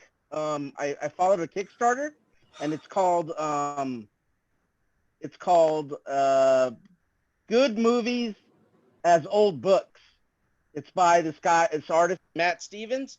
So basically what he was, he got a bunch of movies that died, and he recreated art pieces if they were old like novels. And so this is what it's like. It's a cool looking fucking book. Like, I gotta take a look at it. It's yes. fucking really cool. Like, yeah, and the concept is. Oh no! Speaking of the doubt. Karate That's fucking Kid, dope fucking Right? art, bro. So let me show Fire, you. yeah. Let me That's show you. fucking That's hard. sick ass art. There you Trust. go. Oh wait, go big. Go to the other side. Oh, That's hard. fucking Yo, that's sick hard. right there. Yeah, That's there's hard. some good Wait, ones, man. is that all he does in the whole fucking book? Yeah, just like just movies with their like old school like looking novels. Oh, dude, look at that fucking cover. As a man. graphic designer, I'm fucking in love with this shit. What's the Yeah. name of this book again, It's yo? a simplistic. Oh, Dude, yes, It's this is all fucking- illustrated. Oh, Oh my god, good- yeah, this good- is oh my god, that's Good fucking movies sick as as old shit, dude. books. That's great movie art. yeah. It captures the movie in the fucking movie poster. Ah! I like that. Yeah, that's fucking fire. Yeah. Drive Dude, sucks. you're gonna have to go through almost the whole book, dude. You're gonna fucking be an asshole about it. What's there Yeah, I anything- really want you to go through the whole book right now. Yeah, no, I really do I'm kind of just want trying him to to do show it. you guys, like, 'cause No, there's no, hella keep dope going. ones, Stop and- fucking Yeah, around. just show some highlights. We don't have time for like every. It's like this could be the whole show right here. Buy the book if you want to fucking read. Yes. Watch Ooh. In fact, hold on. Oh, us, Yeah. Jordan Peele. Anyways, I like that. yeah, man, Who's it's this dope, book by? man. Again, Alex? Pretty dope. yeah, where can you find it, Alex? They got all kinds of good ones. Eraser, Man. that was No, hard. who's It's an this awesome by, book, Alex? Yeah. So Where can you enjoying that find? very much. Who's it by, and where can you find it? His name is Stevens on Kickstarter. He had a Kickstarter going. Okay, Matt Ray Stevens. Stevens? Ray Stevens? Is that what you said? Matt Ah. Stevens. Matt Stevens. Oh shit, we lost. Oh, we lost him. His phone There's died. Steven on Kickstarter. That's why I was like, oh shit. okay. Is it Matt Steven who? Matt Stevens on Kickstarter? Hey Rick, what do you got? Dude, so I actually got to see Alex just disappeared. what? Oh yeah, I just found it, yo. It's It's Matt good, yeah, Stevens. look, It's yeah, I called got Good the- Movie. I didn't know it was gonna go Books. right to me right now. Shit. I'm sorry. What do you got, Rick? So I actually got to see that Raised by Wolves. The first Ridley Scott. How is that, episode. by the way? It's actually pretty fucking strange, but I fucking dig it for being what it is. It's sci-fi. So it's about two androids who come to try to fucking recolonize a planet with 12 embryos. Only 6 embryos survive, and they're able to fucking bring them up to fucking like infancy, and they're trying to raise them and shit. But once they get to fucking 12 years old, they only have one fucking original embryo left, and one of them deems it a failed experiment that he wants to fucking be like, well, just let him be with the fucking other humans. We can raise them the way we wanted to, the way we were programmed to. And the other android goes fucking berserk because she has a lot of motherly instincts, and it's actually pretty interesting. So this is definitely one I want to kind of check out again, How many because episodes are out? I think there's only maybe 3 or 4. And that's not the whole season, right? They're just like Not just yet. No, it's in the middle of fucking like in the process of how Lovecraft Country is going, but they've released 3 episodes to fucking so you can binge it right off the bat. But I watched 1 episode and it's very interesting.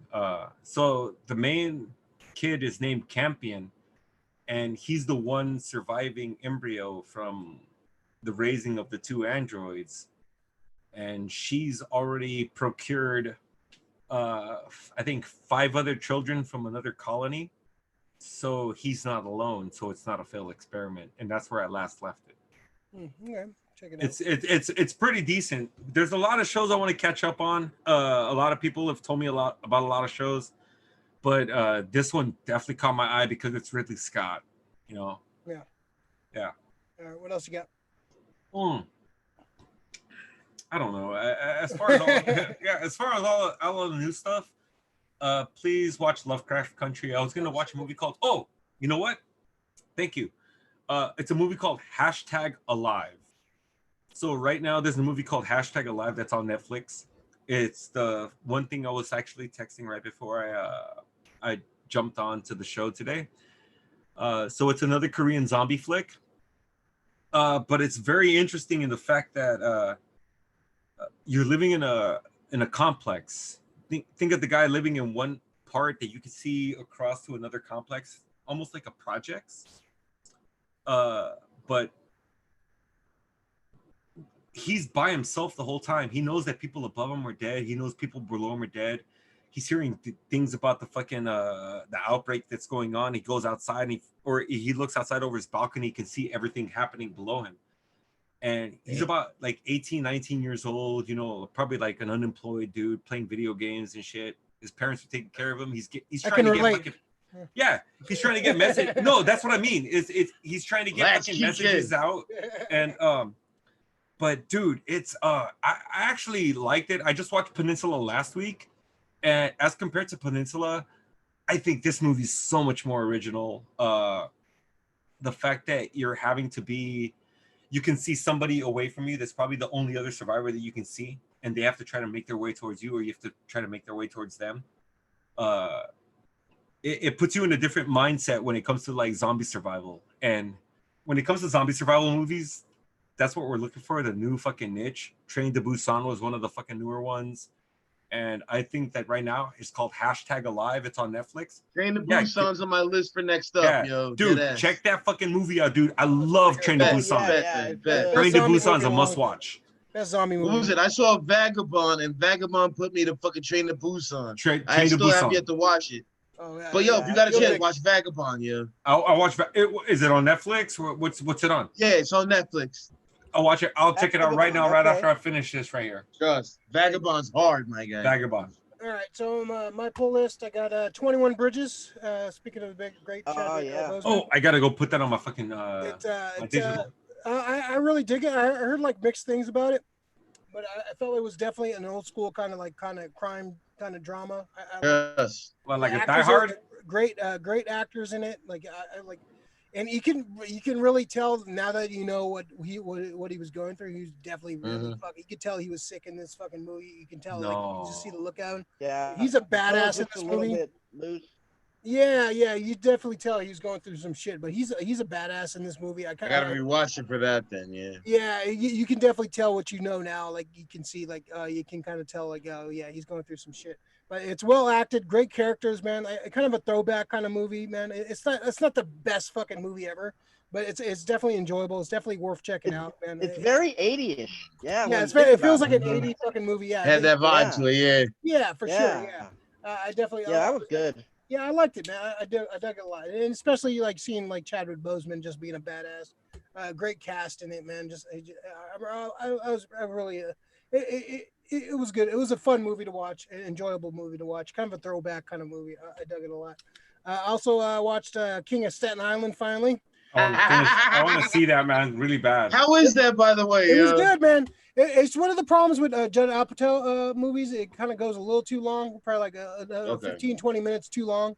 But it's Yeah. really good. Pete Davidson's really fucking good in this, man. Like he really impressed me with his acting. Judd Apatow's daughter, she's in it. She plays a good role in it. She's really coming into her own as an actress. Bill Burr's fucking really good in this, man. Like Steve Buscemi's in this. It's got a great cast, man. The ending's kind of predictable. You kind of like know where it's gonna go, but it's like Pete Davidson. That's because Judd Apatow is the Wes Anderson for the suburbs. No, but you know what? Is it predictable? Am I wrong?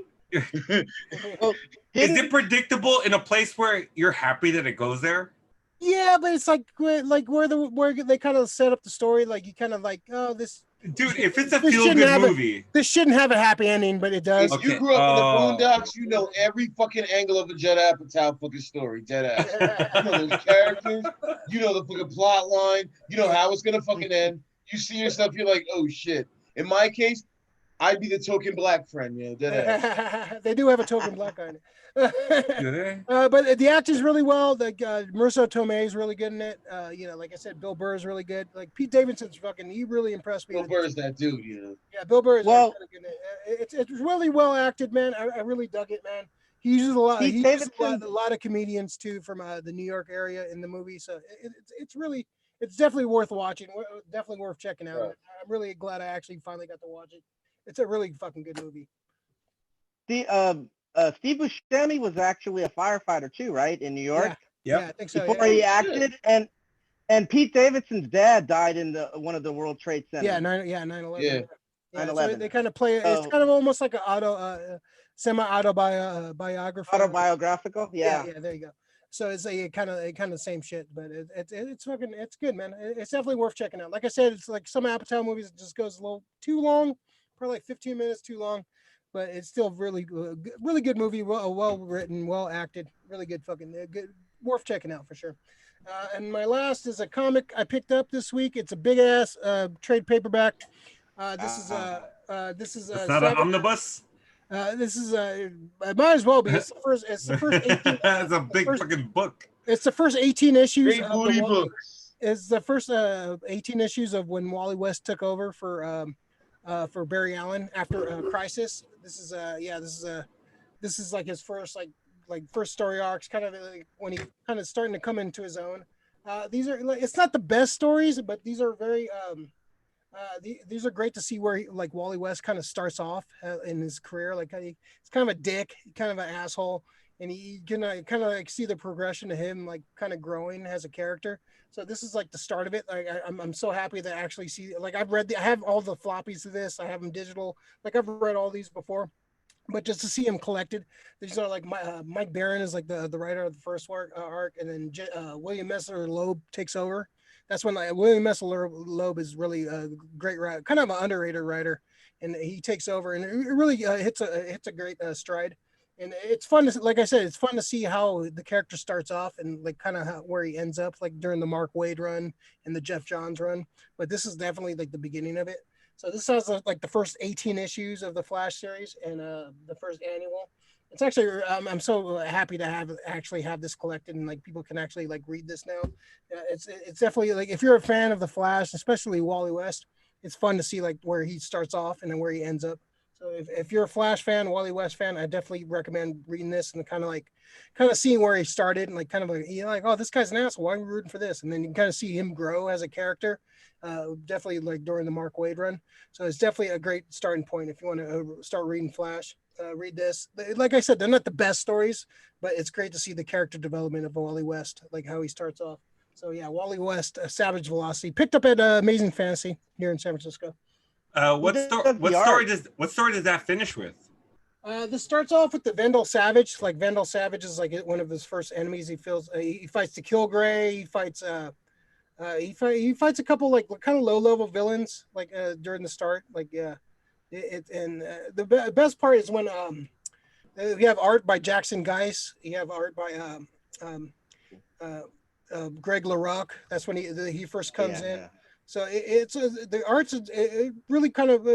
I'm digging like kind of revisiting this stuff again. It's definitely worth checking out for sure. All right, cool. Yeah, nice pick. All right. Yeah. All right. So let's do some hidden gems, man. Let's see. Let's start with you. I'm gonna start with you, Rick, just to fucking throw you off. You know what? Yeah, honestly. So right now, if anybody has a PlayStation just released a remaster of Tony Hawk Pro Skater 1 and 2. So it actually allows people to, I think my friend told me anywhere from 4 to 8 people in a skate park, and you're able to like fucking just trick out and like do tricks and shit, everything, like try to beat everybody and have like in a span of 2 minutes who can do the best tricks and who can rack up the highest score. Tony Hawk Pro Skater has always been one of the funnest fucking games. I see Bishop smiling, and so he knows right now. You took my fucking gem. That's the whole fucking thing, man. I was gonna fucking say this shit. Are you doing it on Switch? What are you doing it? Are you doing it on Switch or are you doing it? What are you doing it on, dude? PS3 or what? PS4? Fucking Switch. PS3. You're doing it on Switch? Fuck, dude. I wish I fucking put it on Switch because I fucking love to play with you, dog. So I just made my own. I love that you can make your own skater. So my skater looks like fucking like a version of fucking like me and Klaus from fucking Umbrella Academy, which fucking kind of crazy. Kind of crazy. It's fucking dope. So yeah, I've been playing fucking that. I've been like doing the whole Tony Hawk Pro Skater 1 right now, trying to fucking do all my my achievements on every fucking thing. Unlock the final stage before I move on to Tony Hawk Pro Skater 2, $49.99 if you're fucking playing on a PlayStation. But fuck, I would have bought it on fucking Switch. And also, they got Street Fighter fucking 5. I tell people right now, Street Fighter 5 on PlayStation Plus. They also have I forgot what's the other free game, but just put them on your fucking add to library, download them whenever you can. But just keep these games. They can stay in your library for whenever you want. They're giving you free games if you have PlayStation Plus. Take advantage of that shit, as well as fucking Nintendo Switch. People who I think Ray told me Mario All-Stars. Yeah, Super Mario All-Stars on Super Mario All-Stars is also on fucking Nintendo Switch. So take advantage of that shit. Play these games. They're fucking fun. Just it's a fucked up time we're living in. If you're having to stay at home, play some games. These games will distract you. Mario's the best thing to ever fucking come into your life. Just let him fucking take you. Here we go. It's beautiful. It's beautiful. I'm gonna piggyback on Rick's fucking shit. Yes, because the Meat Hawk, video Pro game Skater industry. fucking one was that shit, yeah. Yes. Rough Francis, if you know Rough Francis, they got a fucking track on that fucking game. Hard body, dope shit. Yeah. Play that it's shit, good. yeah. Tony Hawk. The Hawk. The Yeah, Hawk, good. man. Yeah, that was a great. All That was day. great. Yeah. We got some more chats. Let's see. Lori Neal before Zod. Yeah, that was a great scene. Gen Neil Expectations. Snoochie Boochies. Cobra Kai photo shoot with Hondo at the 2019 Dragon Con was bomb. That was pretty. Oh, you got one with Crease, right? I'm on the Cobra Kai side. Yeah. Oh yeah, Nice. for sure, man. Team Miguel, baby. Big Leo 21 Bridges was cool. I need to watch that. Yeah, it's a good movie, man. It's a good movie. good throwback movie, man. Gen Expectations. Just watched Train to Busan this weekend. It's a freaking great movie. It's an awesome zombie movie. The best zombie movie in a long time. It's one of the great ones. Big Leo 415. Train to Busan was hella good. Hella good. Hella. And Krista, Go Rock watch On that shit Nerds. now. Rock On Nerds. Stay well, everyone. Thank you, Krista. Let's see. Let's go you, Alex. What's your hidden gem for the week? So I haven't read these yet, but I've been reading like a bunch of Ed Brubaker, Sean Phillips kind of deal. Oh, So dude, Fatal's awesome. I got Fatal. I've never read it, man. Oh, I just I'm went- excited for you. I'm excited. I just went through two books that I had. I don't want to reach it. It's called My Heroes Have Always Been Junkies and Bad Night, and they're both really excellent. So I'm on this Ed Brubaker, Sean Phillips kick, and I got these deluxe books. I got the Complete Fatale storyline. Shit. These hardback books. They're Picked up at fucking dope, Mission man. Comics. What's it? Yeah. I got it at Mission Comics. Yeah, he had them half off. So, I appreciate that. Shout out to Mission Comics, right? Awesome. Yeah. So that's I got my little homework assignment. Yeah, there you go. Awesome. So I've been talking about this. I talked about this a little bit last week. Spencer and Locke. Oh, I want to see that. So I actually have to order my own fucking Spencer copy and of Locke. those, dude. So this basically Calvin and Hobbes, but Calvin and Hobbes grew up in Sin City, and Oh, he's a shit. detective now. It's like a noir book, and like the flashbacks are done in like the Bill Watterson style. Oh, that's shit. dope. That's hard. It's fucking pretty twisted. Like the shit, like the flashbacks to his childhood are not like sweet. Like some of the shit, like kind of like it's some brutal shit. The first trade is only like 4 issues, but it's really enjoyable, man. I really dig it. I have the second trade I got to read. Roach Riley is one of the characters. It's a play on Beetle Bailey. So they're gonna. I guess that's gonna be like what they do from now on. They're gonna like kind of like take comic strips and kind of like retell them. But this is like I'm a huge Calvin and Hobbes fan, like most people are. Like you grew up like that was like the comic strip that stood out to me like over the years. I remember having the Lazy Sunday collection like back in the day, like just those like little mini collections. Revenge of the Baby Set. Yes, awesome. Yeah, Calvin Hobbes is one of the best written comic strips. My man. favorite Yukon Ho. Yeah, yeah, exactly. Family Affair, Hagar the Horrible. I'm waiting for what else they're gonna come out with this fucking like line right here. Yeah, so the third series basically is gonna be like a serial killer thing. It's gonna have to do with like Peanuts characters and like in Garfield. So this That's is dope. definitely I'm It's digging gonna this be series. hard, dude. I'm digging this series a lot, man. This is definitely like if you can get your hands on this, read it. It's like I said, it's short. It's 4 issues for the first trade. Who's But it by? this guy Pipos, and the art's by this guy named David Pipos and Jorge Santiago Jr. Okay. He does the art. But yeah, I saw an interview with him. He's like a big like Calvin Hobbes fan. He like read through like the whole series of Calvin Hobbes. So it's definitely like a love letter to like all that kind of shit. Who publishes that? This is a Cuddy publisher, Action Lab, Danger Zone. I've never heard of them. Oh, so it's like an independent almost. Yeah, it's yeah. I'm not sure. I've seen that book though at the store. You've seen it before, okay? Caught my Yeah. interest. Yeah, no, it's cool. Like it sounds cool as shit. Dude. Professor Thorgy on does. the YouTube channel like recommended it, and I looked it up. Oh, and I was yeah. like, the concept's amazing. Like Calvin Hobbes meets Sin City. You had me, like done right there.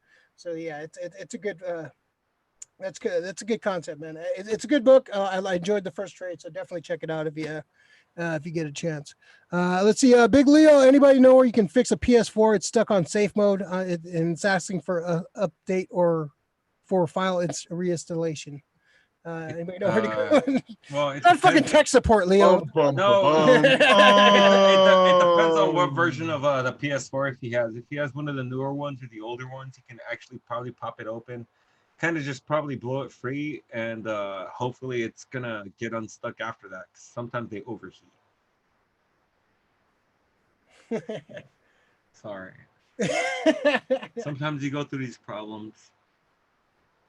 You knew what it was when you signed up. It's what happens with PS4, dude. It asks a lot of the system, and sometimes they don't have enough fucking like fans to keep that shit cool. Awesome. I have a Switch. Hey, Switch doesn't ask too much, and it fucking runs smooth as shit. If I can just find a relationship like a Switch, I'd be fucking set. Hey, you need to fucking play, you need to Hey, play I got Zelda. Rachel, baby. Play Zelda or play Smash Brothers. Nobody wants to see You gotta me. switch it up. Smash, sometimes. smash all day. Smash. on it. Hey, Bishop, I need to get your fucking your Switch fucking like ID, bro. Oh, we'll get that out. Don't worry. We'll get that out. Yeah, We'll get that I out. need to get that out to you, man. Trust. All right, so this was a good show, man. Good topics, man. We made it work. It was a slow news week, and we still went an hour and a half, 2 hours and a half. So yeah, Oh. Damn. that's shit. when you have good Yeah, conversation. A lot of shit to say. Come on, now that fight scene fucking shit was just like that ultimate shit. I'm telling you, that's a hard If we were fucking actually thing in to go. person, somebody probably got popped or We something. could have top 10 on that. We could have Yeah, top this 10. is why we do it on Zoom now. Safer from everybody. Yeah. So Bishop, you want to give any shout outs, man? Any final words for the folks out there? Let's see. Shout out to Fever Gang. You can catch us at Fever Gang. Hashtag. Fever Gang SF / what is it? Fever. I forgot what the shit is. I'll put it in the fucking things later. Whatever. Fever Gang, we're out here. Big up to Class on Records. That's the shit that Graham's on. Big Shout out shouts to to Graham all for the theme song. Love Just- Graham. Big shouts to all the freaking venues in San Francisco and all over the fucking place. Mhm. God bless you. If you're selling up your booze, God bless you. I hope you can stick around so we can all come back strong. Coming And back if you're soon, not, baby. Hopefully. God bless your life. God bless your path. I hope you can find some shit. Put a mask on. Wash your fucking hands. Do what you gotta fucking do.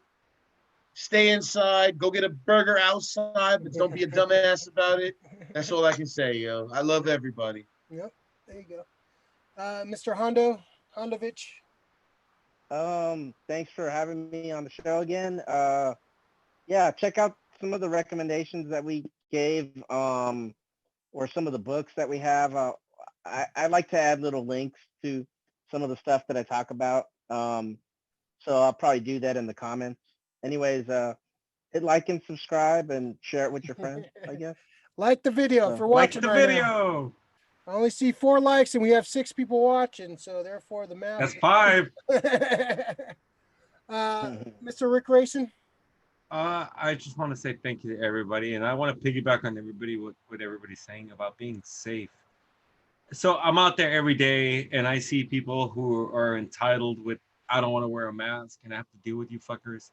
Just please, I see all these memes on Facebook and Instagram, and like, for real, please stop being an asshole. Put a fucking mask on. Stop being a dick. I'm not trying to be an asshole. It's just the way things are. You come into my store, please don't be a dick. Just fucking wear a mask wherever store you go into. Don't give people shit. Just buy your shit, wear your mask, and get the fuck out. Thank Please. you. It's rough enough. A lot of people have to go through a lot of shit. And if we would have been following this from the first time, right now, New Zealand's having concerts, folks.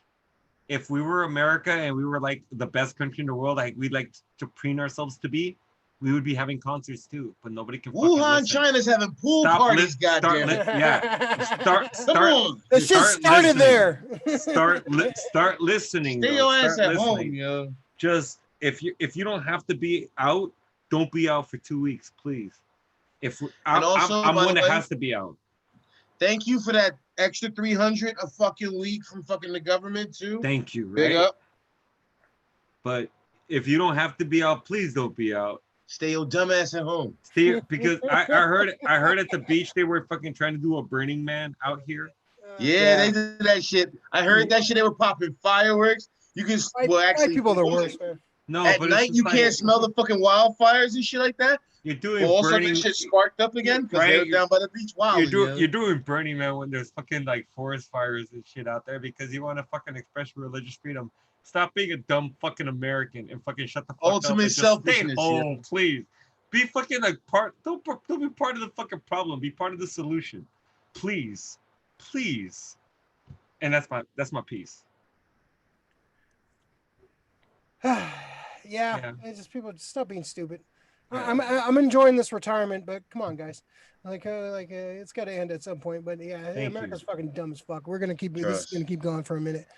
So just shout out, thanks for everybody watching the show, man. I appreciate it, man. Everybody like supporting the show, man. It's almost coming on a year, man. Next month, man. It's a year of having this show. So We're gonna have a really big party for that one. Yeah, it's gonna be the Royal Rumble, man. It's gonna be like fucking. Are we gonna have 8 competitors doing the show? 8? Are we gonna finally have the fucking schmodown? Oh, we might. Zoom jam. We'll have the trivia Zoom contest. jam. Well, we'll do something special for the 50th show. I think the 50th show and our belt 1 year kind of almost coinciding. So we'll try to do something special for that. But yeah, just thank everybody, man. Be safe, man. Like, wear your mask, man. Like, just be chill with people, man. Tip your servers, man, if you do go out there and fucking go out and eat, and just be cool to people, man. Like, these people be are excellent. Don't be assholes to your fucking like people in supermarkets and people working like the essential folks, man. Be cool to fucking folks, man. If you're lucky, if you're lucky enough to collect unemployment and stay home and get paid and stay home, like, don't fucking be shitty to people that are out there fucking putting their lives at risk fucking for your fucking stupid enjoyment. So be cool with people, man. Let's see. We got a couple more. Let's see. We got Big more? Leo, right on. Lori's always a great show. Yeah, thank you, Lori. Thank you, Lori. Big Leo put me on the episode. Leo, I've been. Whoa, where's Leo at? I want to fucking have Leo. Oh, I gotta work. Whatever, fucking essential fuck. He's listening. Hey, if he's watching this late, he can be on the show. I'm just saying.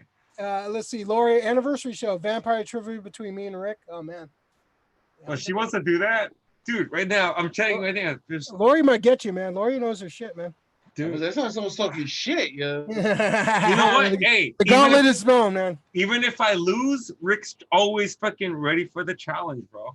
Oh, you gotta bring it. Challenge accepted. Hey, I'm a fighting champion. Even if I don't have a championship, I'm a fighting champion. All right, well, look at that. We just got up to 7 likes. I appreciate that, guys. Thanks. Everybody out there. See, there you go. All the healthy competition. So yeah, thanks everybody joining the show. Thanks everybody watching, man. Appreciate it, man. Be safe. And hey, if you haven't talked to somebody in a while, man, hit them up, man. Just like kind of communicate with folks, man. Just like call a random person you haven't talked to in a while, just to see how they're doing, man. And then that goes a long way for the law. It really does. Yeah. So hey, man. Be safe. Take care of each other, and we'll see you guys next week. Peace out.